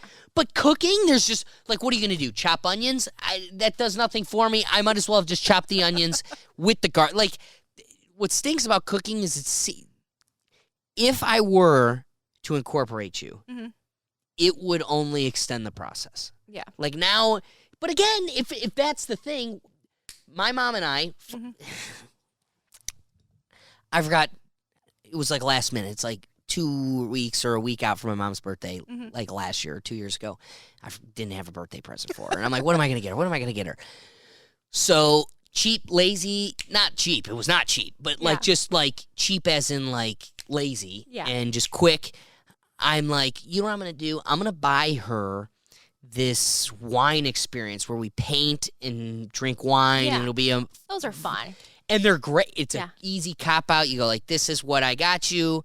Until the day arrives, and you're like, shit, now I got to go spend like 3 hours and drink wine and paint with my mom. And it's like, that was a blast. And it was something we did together, and it was a whole thing. Yeah. But, like, there's a difference between, like, the thing we're doing is cooking. Then we don't give a shit about the end product. Like, we laughed that the tomato sauce just didn't come out just right, You added just a little too much salt or garlic. But, like, if I'm trying to, like, because I take such pride in it, if I'm going to, like, display a meal, you can only screw it up. Yeah. I know that sounds terrible, but it's like the thing here is the product, the date that follows. Whereas the date can be just us cooking, and then what follows is just the extra. Yeah, that's me. Like, for me, my love language is quality time. Okay. So I like spending, like, quality time with somebody. So, like, that's just how I am. Like, doing things like, I don't know, like, cooking together is something I would enjoy. Or going to, so I'm dating a guy now, and he went completely AWOL compared to other guys I've gone out with. Like, the way his strategy was. And then, honestly, it's just how he is. That's just how he is as a person, how Greg is as a person. But, like, our second date, we went to an escape room. And on top of it all, every date I've been on, it was like, I always knew what we're doing. Like, okay, we're going here, then we're going here, and then we're going here. And then with him, it was like, it's a surprise. Like, I'm going to pick you up at your place. And was that fun? It was. It seems like. For him, it was fun. For me, it was like my the type. Hell am I doing? I was like, okay, like, what am I wearing? So he shows up, and of course. That's not fair for you. You're wearing sandals, like, and we're like, hey, we're hiking the Alps. That's what I was, and that's with him. Like, we hike all the time. So it's like, he shows up, and I'm like, Greg, what should I wear? Like, oh, something casual. I'm like, for me, this is casual. For you, you probably think I'm dressed, like, really nicely. Like, I don't know what you're, like, this is a second date. I don't know what casual is for you. But we did an escape room, and I enjoyed it so much because, first of all, he's very smart with his thinking, but it was like seeing how our team building was, but also it was something that we did together. I mean, there's points of it I was, like, very frustrated because I think I was right or he was right, and I was like, okay, like, we'll figure this out. But that was, like, fun. See, I want to emphasize that I'm not somebody that does bad with cooperation and teamwork. Just cooking. It's just stay the fuck out of the kitchen. Like, that's your area. And again, you know what I think it is? Now I'm really going to be projecting on my poor mother that has tried so damn hard. Like I said, all our meals were together, and I have to acknowledge my mom was cooking for my dad. She was not cooking for me. So, like, my dad just loves overcooked meat. He's like a child. His palate is so juvenile. Yeah. And so I think what has turned me into quite the chef was, like, I go off to college and I'm not eating dad's preferences, a.k.a. crap. And now I can make my great, and I would cook for the house. So, like, Kemp better go to the comments and admit that I was the greatest cook in his life. And so I liked cooking for my friends. Then I go to law school, and what was funny about law school, it was you had the personalities of college. Younger people, and Lawyers Concerned for Lawyers is a program because all lawyers are like addicts to whatever it is. Yeah. Whether it's alcohol or hard drugs, lawyers are the most likely to just get caught in that wormhole.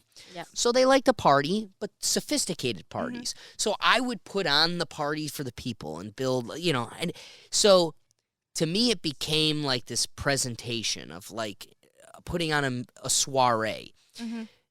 Any other, like, I love going to an escape room or something with, like, a challenge or, like, a Tough Mudder.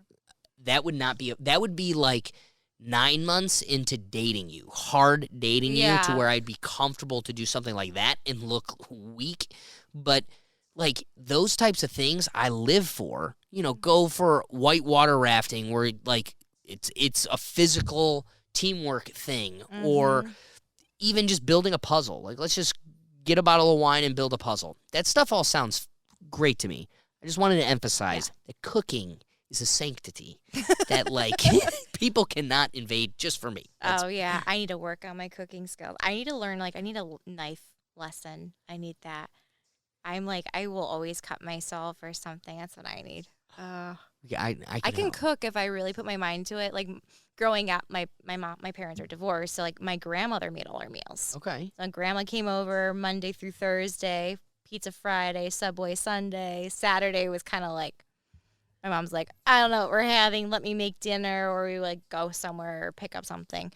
But yeah, my cooking skills are not the greatest, but I can make like everything, the basics. It's just funny when I've been out with friends and they're like very specific in what they want and the specific knives. I'm like, I don't know. It's just maybe just like the Irish, German, English household I'm from. I'm Polish mostly, but from what I grew up with, that's like what our basics were. Just bland, like meat, potato, vegetable. That's my dad. Yeah. That's my dad. So and overcooked meat at that. Yeah, like after college or during college, is like I've never had sushi before. Really? I never had hummus before. So it's kind of like, it's not because I was sheltered. It's just we didn't have it. We didn't have it. And like where I'm from is like a smaller town, so like we didn't really have the ethnic restaurants. Like we had the Chinese restaurant we'd always got, but like Can't that's be Chinese it. food. Yeah. Oh. So we did take this a little long, but wrapping up here, do we want to dive into your deep secrets in your journal? Oh yeah. You thought it was like a Dear Diary. That's right. I was petrified. I didn't know what to expect. See, I definitely, Do you have? I want to hear your critiques of me, and then I just want to ensure that I am self-reflective enough to hopefully be aware of them. If not, I will learn for the better, and then we can get into some of your funny stories if you have any. Yeah, so just the background on why I did this. Oh my gosh. So I did this because I went and like, so 2019 is when I first started going on online dates, and I just did like Bumble, Hinge, and then I realized like my first 5 dates I went on were like hysterical. My mom's like, you need to write this down. Like I'm crying over the phone. Like you need to write this down. And so I started writing them down, and then like I was dating my ex for like a year and a half, and then when I started dating again, I started going on these dates. I'm like, you can't make this stuff up. So that's why I started writing it, because usually you just need a trigger, like, I don't know, like the Nelly lover. Like this guy loved Nelly. So like, okay, I could tell you about him. Oh, see, I love Nelly, so... I mean, Nellie's great, but Nelly's great, but you're not going to know that of me. Yeah, but like that, it's just like some like little facts. So like that's kind of what I did. I was like jot things down. So then, I look back on it like, oh, I remember this. But yeah, I mean, I kind of like. It's interesting. Like some people, I wrote more, but I think it kind of depends on like how many dates I went on. Like with you and I, we went on several dates, like over the course of many months. So like I have like things about you, like, law school, podcast. I have that. Like you're close with your family and your friends. You're funny, you're smart. And like I wrote down like where we went to like Michelangelo's. That was great. Was great first date. I freaking love that place. That was a great first date. Good. I will say. Then I wrote down like, we went to the Indians game, the Clevelander. I gotta say, we're reflecting on 2 great nights. Those were great times. And then we went to. I didn't count this, but like I met your friends at the Browns game.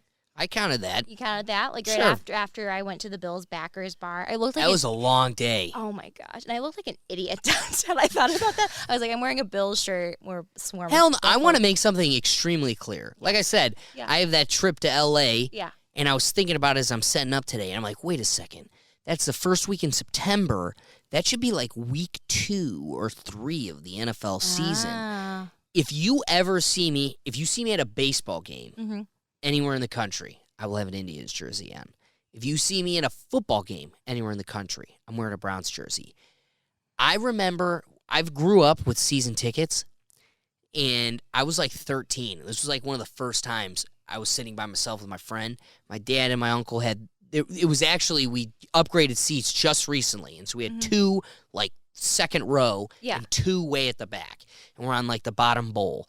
So of course, I, being the inferior peasant child, always got stuck in the back. My dad and my uncle literally never once let me have the good seats. So me and a friend are way in the back, and I remember being like, this guy's wearing a Raiders jacket. Do you know where you are? You're wearing a Raiders jacket. We are not in Oakland. And this dude flipped out on me. Just flipped out. Me and my friend thought we were going to die. We were just like, all right, dude, sorry.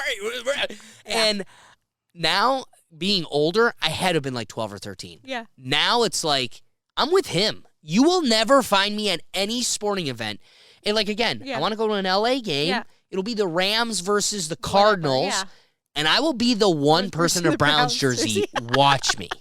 So pride to you. You've got your team, and you will die with them. Yes. And it's a fun team to cheer for. It's funny. That was like what I got into during COVID was Bills. I was watching the Bills because football, I was dating my ex, and so football was on 24/7. So I was like, all right, let me pay attention to this. I'm like, oh, the Bills are actually doing really well. So then I got into it. Now, ironic enough, my current boyfriend doesn't watch football. So I was kind of like, I've been preparing for this. Like, on dates, I talk about football. I'm like very proud of myself. Like, let's talk about Josh Allen. Let's talk about, the last game of their season. It's like me trying to, like, prep up and do homework on, like, the Kardashians. Yeah. Like, I was so proud. Alex, you have no clue. I was so proud of myself. Praise for you. And then he's like, yeah, I hate football. It's for fucking Goonies. I don't really watch football. I watch it with my brother-in-law. I'm like, he goes, but I watch a lot of lacrosse. And you're like, oh, no. But thankfully, his brother-in-law watches it. So that's what we bonded when we first met. I was like, football? Hey, football. Boom. So because he's very shy and introverted. And I was like, after I met him for the first time, like, oh, he's very talkative. He's like, well, you were talking about football. I'm like, well, now I know. That's the greatest connection to guys. So that's I think that's why I did it, because I do go to the Bills Backers bar every Sunday. What else? Cheers to that. What else? Oh, I wrote down like the wine. Back to the book. I wrote down the wine maze we did. That was great. That was a great time. Yes, we did the wine maze. That was fun. Man, you're nailing some really fun nights. And then we did the. It was like a what would you call that? Like a corn maze. The best part is where you like got wine throughout the maze. Do you remember when you were like we got into the wagon? Like they're driving. They drove us like 10 feet. I'm like, you wouldn't have let me walk over here. The guy like stopped me, put his hand on my chest, like, whoa, dude, you gotta wait for the tractor. Yeah. And then we stood there for like 10 minutes. And the tractor picked us up. And then it was literally us two and one other couple. We get on this giant tractor. They drive 20 yards and they go, all right, how about? And then we're like, okay. But I will say the wine was horrible. It was trash. I remember we were taking shots. We're like, this is bad. We were literally shooting the wine. They were like, do you want the beer or the wine? And you're like, well, what's the beer? And they're like, oh, fermented pears. And you're like, no. Dude, what? What's the wine? Orange.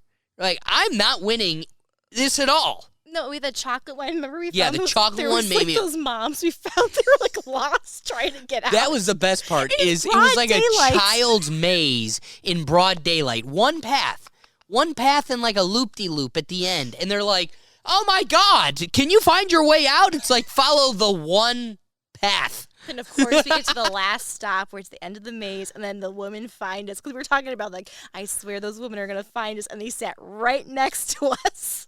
We became best friends. That was a fun night. And then we did the ice cream. That's right. Lemonberry. Lemonberry. That was the first time I've been in Lemonberry since high school. Yeah, we went to Lemonberry. Oh, and then we went to Barrio and the comedy show. Yeah. Which was great. Joe List and Joe Briggs. Go check out Joe Briggs, who's a comedian oftentimes is an MC at Hilarities that has been on the podcast. Yeah. And I literally looked at Jackie. There has not been a lot of Cleveland MCs at Hilarities that catches my attention the way he did. Mm-mm. Still to this point, there has never been it's funny. I have proven that this is possible. That you can cherry pick your Cleveland comedians and they want to come have fun and shoot the shit and get exposure. They'll come on. Yeah. But there's nobody that grabbed my attention like Joe Briggs. He was so. I mean, I remember you. I looked still at, love him. You looked at me. and You're like, I need him on the podcast. I'm gonna get that dude on the podcast. And that was like such a fun night. And actually, Mary Santora, I'm seeing her Thursday. I am so jealous of that. You did text me that. Yeah. I realized after I said that, I was like, that was No. spell check. I'm oddly attracted to that girl. Like, she's very attractive in so many ways. She's hilarious. Like, I find her so funny. And, they always, alpha guys, girls aren't funny. It's like, Oh, she's hysterical. that chick is hilarious. I hope she hits it big. Not hope. She certainly will. Yeah, be. I mean, she will do be. you follow her on Instagram? And Oh, everything? yeah. Oh, she's so talented. And, yeah, I think she's going to hit it big. But, yeah, she was good. She was really good. Was that the last time? That Was was the comedy last show? time. Yeah. So are there any critiques that I can learn from? I think it was just your communication. Okay, I'm going to be honest with you. The whole time I was setting up, I was like, I hope, if I could put a hope on anything, I hope that she critiques my communication. That was it. Because at least I'm genuinely conscious of how bad I am. Yeah. at it. And you were too along the way. But, like, other than that. No, but it's very bad. But also, here's the reality of it, and I'm not justifying it, because, again, I can tell you hours ago, I was critically aware that this is what it was going to be. But somebody was making a narrative about, like, men versus women, and how, like, men's hobbies versus women's hobbies. Mm-hmm. Women's hobbies, my sister, who I told you earlier in this podcast, will make more money than any of my friends. Yep. She will. She already has the most expensive car out of any of us our age. She comes home and just exists. Like, it's her. She has her shows that she shares with my mom. She is obsessed with her puzzles. My sister does not drink at all. Okay. Like, it's bizarrely weird. She really does not like it. And if you see her drinking, it's because she's with other friends. She won't drink with us. And it's like more of like to show I'm not a narc type of thing versus I like it. Whereas 100% of my time, if it isn't getting my fat ass running because I don't exercise enough. Yeah.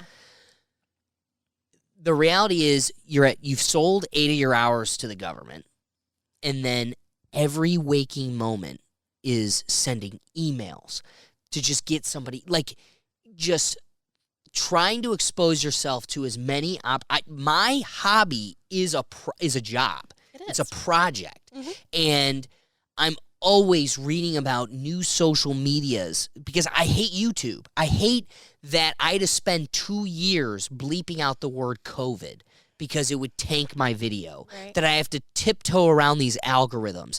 Things that you have to think about. You're trying to replace YouTube. I want to find new social medias. I need to try to get more exposure. I'm running on way too little sleep because I'm going to bed at 2 a.m. to wake up at 6 a.m. and you're on 4 hours. All these, and it's all excuses. Yeah. Totally unjustifiable. Yeah. But it's this weird dynamic where I have chosen a career over social life for now. And I can tell you for sure I see the cost. Yeah. There is a cost to it. And you're hoping you're doing that cost-benefit analysis accurately. But back to your point that you raised at the beginning of this thing, you go, but there's something weird about a 34-year-old, right? You alluded to it later that they live in this, like, bachelor mindset that if you get caught in this wormhole for too long, you get caught in the bachelor mindset. Yeah. I grew up with the cool uncle that was single, and that's why he was able to be the cool uncle. He was able to just be free, take us to things and be available, come to our games, do all these things because he didn't have wife and kids that he had to tend to. So I had the benefit of 2 dads. Yeah.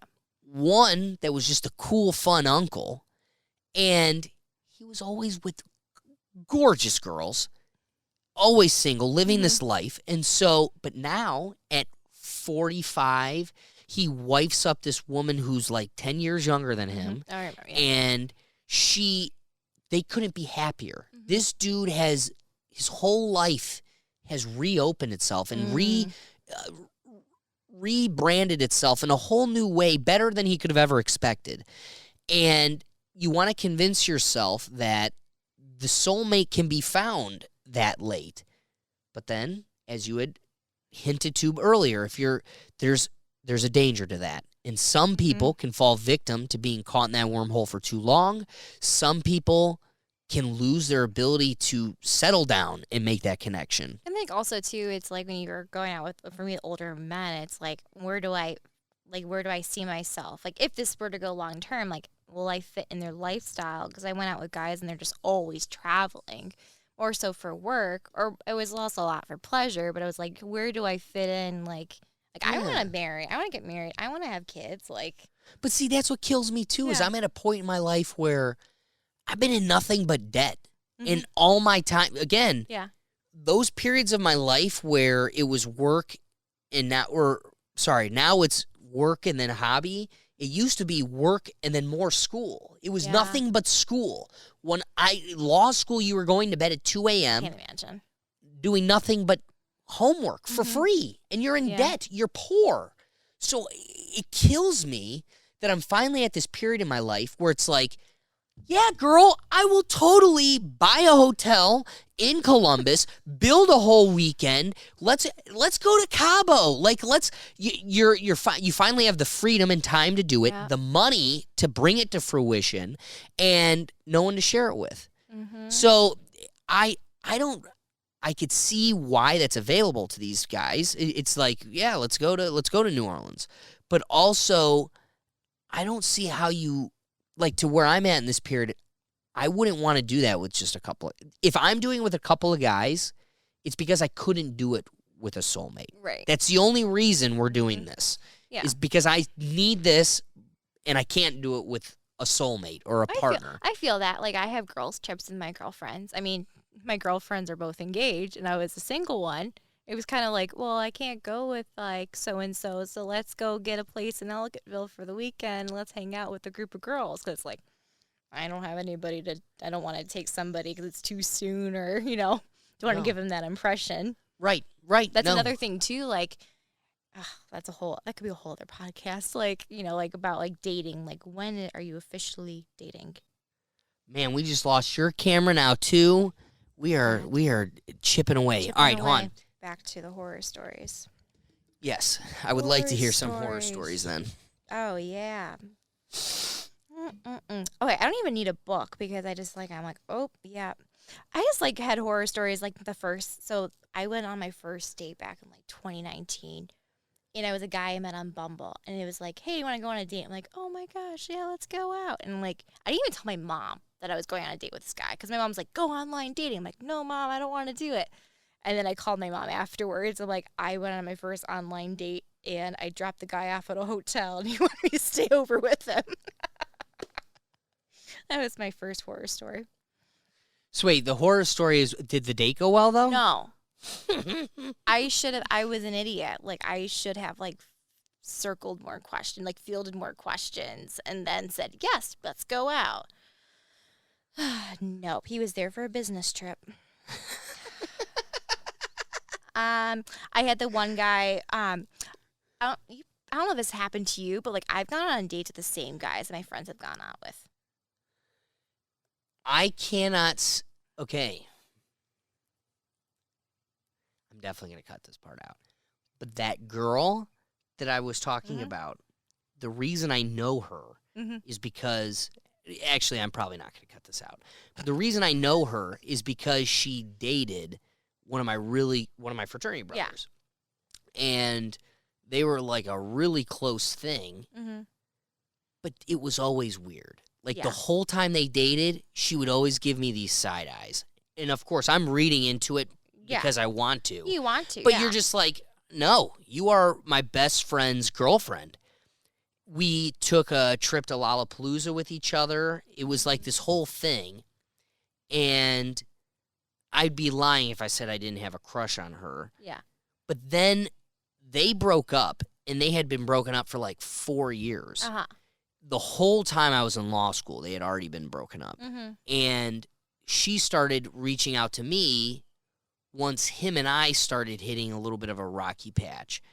And then, personally speaking, now my perspective of it is I haven't talked to him in a year and a half. Mm-hmm. He's unfortunately a narcissist, so it's just like his world, and we're all just living in it. Yeah. And because of that, I justified, like, well, fine, I'm going to finally seek out my ambitions with this person because she's been hitting me up for the last 2 years. I haven't talked to you in a year and a half. And so I justify. That's the closest thing to that regard. Now, to directly answer your question, my group of friends that I grew up with here, it actually grossed me out how much they disrespected those lines. And because of that, it turned me off to it so much that I think I'm like hyper aware of those lines, where it's like they're there forever. Yeah. Except for this one incident that I've justified. Other than that, it's like, you know what I think it was? There was this girl that she was my first girlfriend. Mm-hmm. I dated her all through high school. Then she cheated on me, dated this other guy, and then she would cheat on him with me when I went off to college. And I shouldn't. That's why I was never going to be permanent with this girl, because she's a cheater at heart. Yeah. She gets married to this guy. She tries cheating on him with me. So I put up my walls. They get a divorce. She tries, research. Anyway, this has been a long, we're talking a decade of this girl in and out. And during the college period, it made me sick that her and my best friend admitted, oh yeah, it was a drunken night, whatever. I would be lying if I said it did not eat away at me, as this girl's trying. I get out of law school and she wants something permanent because she wants a baby. She wants to get married. That's her life goal. She wants it now. Yeah. And it's I can't unsee the fact that you slept with this guy. And I know it could have been a one-night slumber thing, but I can't get over it. So those instances are, I don't know, to me, I feel the repulsion so much that, I don't want to be involved in that at all. Yeah. Yeah. Well, it's funny because my girlfriend and I went on a date to the same two guys. But it was just funny because it's they're both one was an older guy, 34, 35. He was in his bachelor life. And she warned me because I would start sending pictures did you go out with this guy? Because we both had the same, type, I guess. And then the other guy, we went out. But speaking in those terms, right, now that you're wifing up with someone, it's totally okay for Megan Sokolowski to, I couldn't resist. Go ahead. Yeah, just because we happen to be, because I met her through my ex-boyfriend. That's his cousin. That's his fair. Cousin. So that's all fair. So that's how I knew her, is through. Because when I knew her, I know her through my ex-boyfriend. Yeah. I'm still on the market. That's all we're saying. You're still on the market, Alex. I'm just kidding. But please continue. Oh, yeah. I'm trying to think. That was good. That was a good one. Yeah, that when you make that face and you recoil, that's the one we want to hear. Yeah. I went out with this one guy. It was 2019. I lived in Cleveland Heights. Right before you go down to Little Italy, I lived right on there. The apartment's there. And I lived with my best friend from high school. She was at Case Western for dental school. And whatever, she was gone for the summer. And so I was back on the dating apps. And the guy's like, hey, can I have your Snapchat name? I'm like, sure, whatever. And he's like, can you send a picture of you, a selfie of you? I want to make sure you're real. So I'm like, whatever, I'll take it. You know what my trick was when I was in college and you'd find yourself in the possible catfish situation? Yeah. I'd go, I want you to take a picture holding a red crayon. And they'd be like, what? And I'd be like, there's no world where you have that in stock footage. That's a good idea. So I want a picture of you. And I would just think of a random thing. Like a pair of scissors. Yeah. Just something that I know you don't have a picture of. That's a in good stock idea. footage. I want a picture of you in a specific color, like a purple crayon. I should have done that. Yeah. But with this one, so he asked me first, but I was like, whatever. And he's like, I'm going to pick you up. Oh? And I was on a first date. And with me, it was stranger danger. So I would give him the wrong address. Oh? So I give him the building over. So I come out, and he's like, you came out of the wrong address. I'm like, no, I didn't. I went through the back entrance. So this guy was like right around August. It was so hot. And he's like, I'm like, okay, let's take a walk down to Little Italy. It's Friday night after work. I'm exhausted. I'm in a crappy mood. And to begin with. And he's like, let's take an Uber ride down. I was like, an Uber? It's going to take longer to get the Uber than the drive. So he's like, no, it's too hot. Like, we have to get an Uber. 15 minutes, the Uber comes. Conversation was so painful. Wait, did he park there? Yes. Conversation was so painful, Alex. Like, I'd rather get a cavity. Like, I don't. Then why'd you get in there? I'd be like, all right, you know what? I think this is over right here. This gets better. So we get down to. You want to know why? Because it's a free meal. I'm doubling down. No. I feel like if I was on the other end, I'd be like, listen. I think I was just desperate because I was like, I didn't date for like almost a year. And then like the other guys I was talking to, like, yeah, one was panning out, but I wasn't sure. So I was like, okay, you're the backup plan. And I was like, anyway, so I went out with this guy. We went down. He's the one that we got out of the Uber, and he's like, or the Uber driver's like, are you sure this is where I'm dropping you off? I'm like, yes, this is like literally down the street. Yes, this is where you're dropping us off. We get out of the Uber. Then he sees somebody he knows at the restaurant. He's like, we can't go in there. Grabs my hand. We go into a random restaurant. Till this day, I can't even tell you what restaurant I eat at. Wait. Was it a female or a male?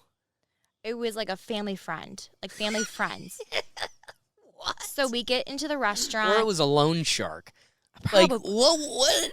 Wait, we gotta go here. So grabs my hand, literally runs into the restaurant, and I'm like, did he make a reservation? Oh, no, I didn't make a reservation. No, my reservation's across the street. But Mr. Johnson's over there, so.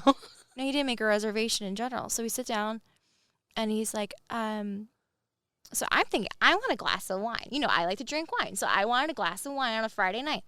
He's like, didn't even ask me. I'm like, I assume when I'm on dates, I shouldn't do this, but I'm like, assume that they want to drink too. Yeah? And so he's like, I don't, so I was like, oh yeah, I'll have a water too. Thinking like, we'll come back and they'll like, glass of wine you want, or a beer, whatever. I don't care. He starts telling me, we're just talking and we're ordering a pasta dish. He's like, I just got off keto. This is my first meal off of keto. Oh, God. I'm like, I'm not feeling great. I'm like, great. So then he tells me, he's like, what time is it? And it's like 7 o'clock. It's called the keto flu, by the way. I know. I was on keto. It does not work for me. Also, keto's unhealthy. My sister, the doctor, she tells me all the time, she's like, all you're doing is depriving your body of essential carbs. She's like, we're not talking about your bread. Like, you can't even have fruit. And she's like, just so you know, your brain operates on carbs. Good carbs and bad carbs, but your brain needs carbs to transfer information. So if you're depriving it to get in ketosis, you're actually, ketosis is a pretty word for starvation. Yeah, it is. Because I did it twice, and it does not help. But no. Anyways, he's on ketosis.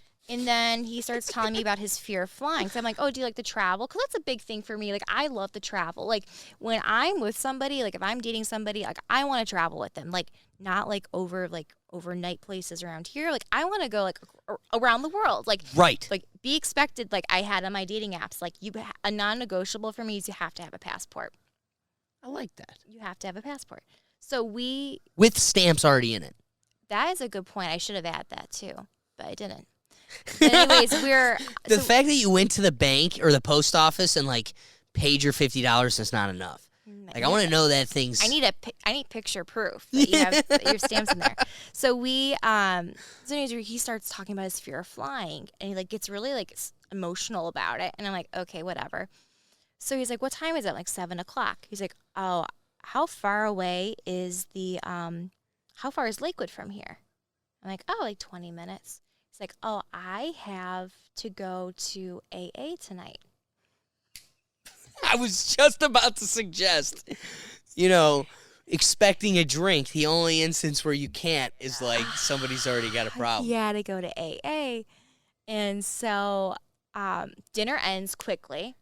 Like, a brunch. Did you have a glass of wine? No, I had okay. I had wine for me at when I got to my apartment. I called my mom and she's like, "What are you doing?" I'm like, "I'm opening a bottle of wine." She's like, "Wow, you never do that." I'm like, "Mom, that's all I wanted tonight." And that's what I had. But he it was so weird. Like, we got out of the restaurant, like my tag on my dress was sticking up and he was like tucking it in and like rubbing my back. God. And then we got up to my apartment. We took an Uber ride up to my apartment. And then he's like, gives me a hug. And I'm like, that's it. A hug, that is it. And so I get up to my apartment. The next morning, I get a text message like, I was talking about you at my meeting, and I just feel like our paths are not going to work out. Like, I can't consider you a girlfriend. I was like, I knew I was going to say no anyways. Like, it was just so fun. It was just so weird, like, how it all panned out. And it was just, I got the EBGBs. I was like, and it's funny, I saw him in the apps, like, this past year when I was back on there. I'm like, and nope, I'm not going to respond back to you. Yeah, I don't know. Like, I've had really bad horror stories. Like, I don't know. It's just like guys, like the things that they say. I'm like, do you think before you talk? No. Or like the things that they say about. I had a guy who said that he's never been to the west side of Cleveland, like the west side suburbs. Yeah. Then I would just start going like, I would just start thinking of places like, have you been to Max and Irma's in, whatever, Berea? And he'd be like, yeah, I have. And I'd be like, gotcha. That's what that's what I was doing that. You're an idiot. Because within the first 5 minutes, I was so bored. And he's like, I've never been to the west side of Cleveland. So I was like, oh, have you been to, like, Baldwin Wallace? No, what is that? I'm like, you don't know what Baldwin Wallace is? Okay. So I was like, oh, have you been to the airport? Yeah, I've been to the airport. Well, you've been to the west side of Cleveland. Welcome. And it was just like, the guy was just so like uncomfortable. And he's like, oh my God, this date was so great. Let's go out again. I'm like, I'd rather not. I love those ones where it's like, we so far from jived. And they're like, oh my God, this works. And you're like, you are missing. You are in this. Mars, and I'm on. Also, you know what it is, though? I also think personality types, I think we're too nice. Yeah. That, like, we're too personable, sociable. Yeah. So, like, we can make the unsociable sociable. Like, you can make something that isn't working work for the time being, but it ain't working for you. You're doing all the work. So to them, they're like, this is working out. And you're like, there was this one girl, and she came. It was supposed to be the last date. Mm-hmm. The last, and in fact was the last date. But intending it to be the last date, man, I can't remember how it happened. Somewhere she just was like, kept forcefully like, I want to come over, hang out, and like watch something. Yeah. I don't know how I let myself do it. And I was like, whatever. Yeah, we'll come over, watch something. Yeah. And I'm sitting there, we're sitting there watching something, and the whole time I'm like, I'm not kissing this girl. I'm not. Mm-hmm. Just so far from attracted at this point. And she keeps like, then we go to, I finally escaped the whole night, and I'm taking her car, and she does this whole move. She makes her move, and she kisses me, and then she's like, I was wondering why you weren't kissing me in the basement. And it's like, yeah, man, pick up on it. And I'm walking. I remember her driving away and me walking away being like, that is the most unattracted I've ever been in a situation. And to her, what she perceived, it was like the greatest time she ever had. And it was like, couldn't wait for the next time. She didn't pick up any social cues. It just like, phew. And, I feel bad in a lot of ways, but also it just, I don't know, it was one of the weirdest things. Like, that is so weird. Like, but I think a lot of people are like that. I think so too. And like, I don't know. I feel like I'm pretty cognizant of something. Is it social awareness? Is it a lack of social awareness? I think it's 100% social awareness. Because I'm not saying like after the first day I'm expecting a kiss. No. But again, I so very clearly knew where I shorted you. Yeah. Right? Like I can go, oh, no, it was this. Mm-hmm. And then when you tell me it was your communication, I go, oh, well, thank God. It was what I had. At least if there was something I knew I needed to fix, it's that. I mean, where these other people are like, what do you mean you're not my soulmate?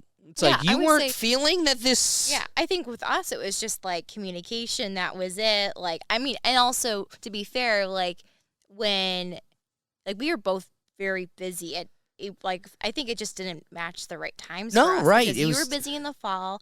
Then like around Christmas time, after I saw you, we were supposed Your to see brother came home. We were Your supposed. brother came home. We were supposed to see a Browns game, but then you got in earlier before I did, and then it was the holidays, and then for me, I was changing my job around. I've never found myself in like an embarrassing, belligerent state, Yeah.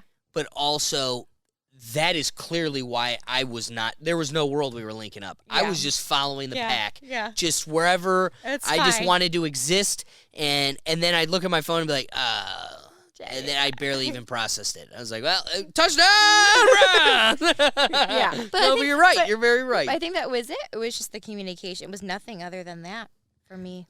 But at least, even when you default, there's a difference between defaulting and being completely ignorant to that, and then defaulting and being like, well, at least I know what's causing me to fall short. I can fix that moving forward, or you know where to be better.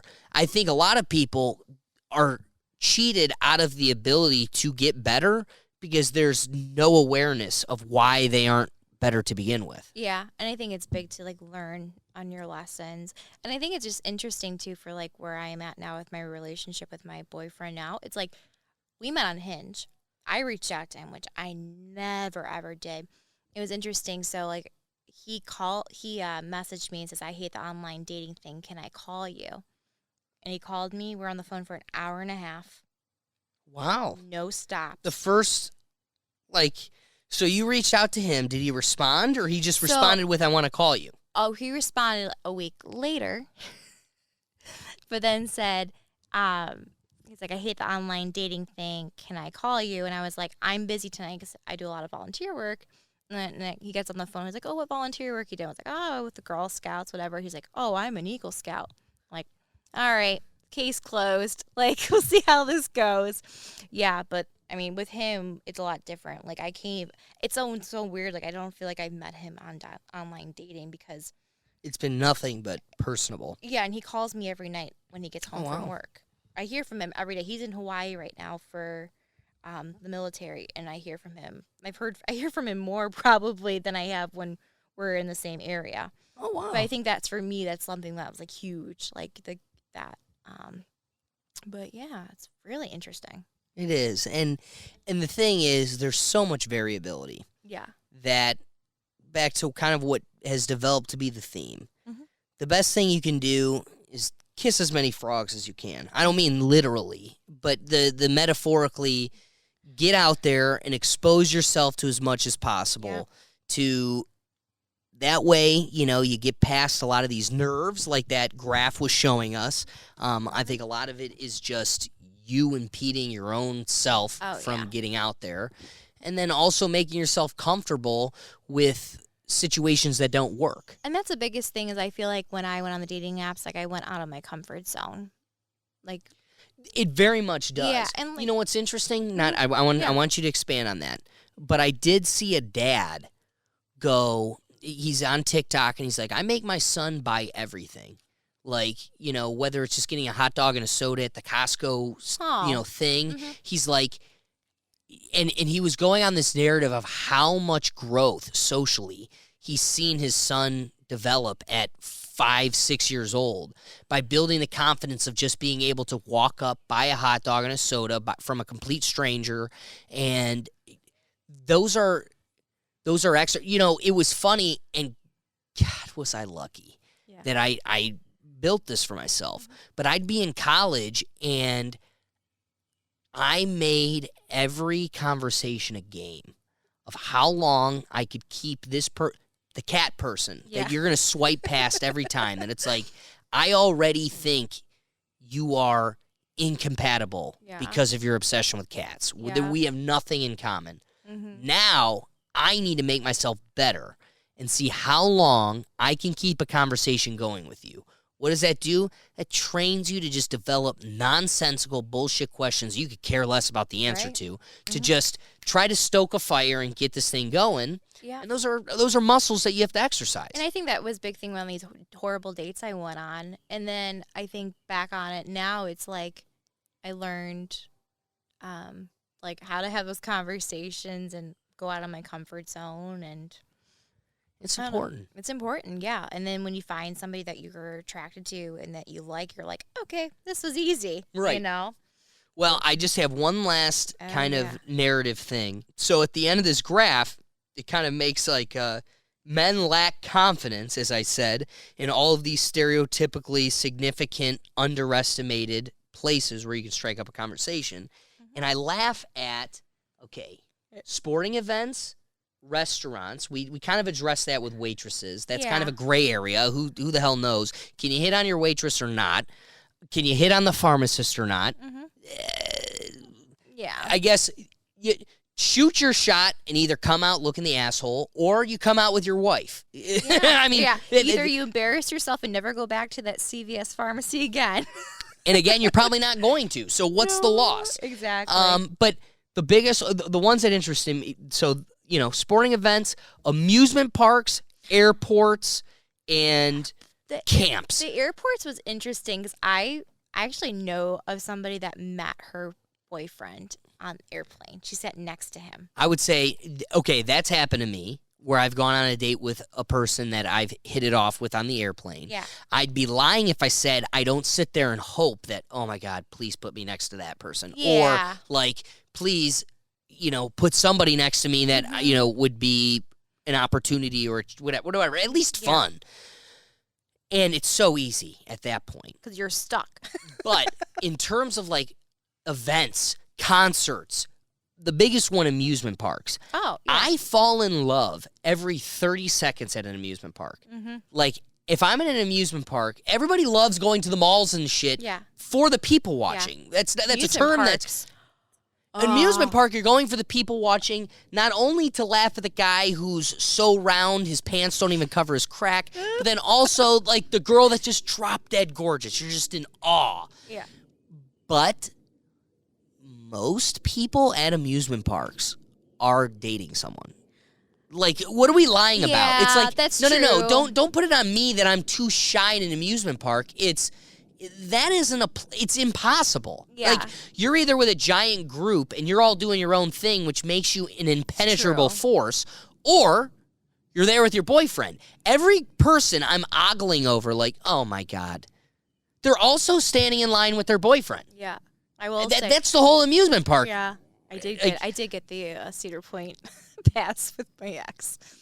Did you? Yes, it was the best deal, and we went during COVID all the time. It's great. I love Cedar. I'm specifically talking about amusement parks, thinking of all of my times at Cedar Point. I need to go back. I didn't go this past summer. I have my pass. I'm dying to go. So if you go, hit me up. But I will. I have to go. It's like on. I love it there. The narrative I have on these is, the sad part is there's a lot of places where it's not that the guy is afraid or doesn't realize that there's opportunity here. There's an abundance, but unfortunately the vast majority of them aren't single, so it's hard to siphon it out, and it isn't conducive for it. And like, unless you have a speed bump, the ring, then you know if they're single or not. That's the difficult part too. Because I feel like if someone hit on me and I was dating somebody, I'd be like, sorry, I'm dating somebody. Right. But I get it. It's the dating world is complicated.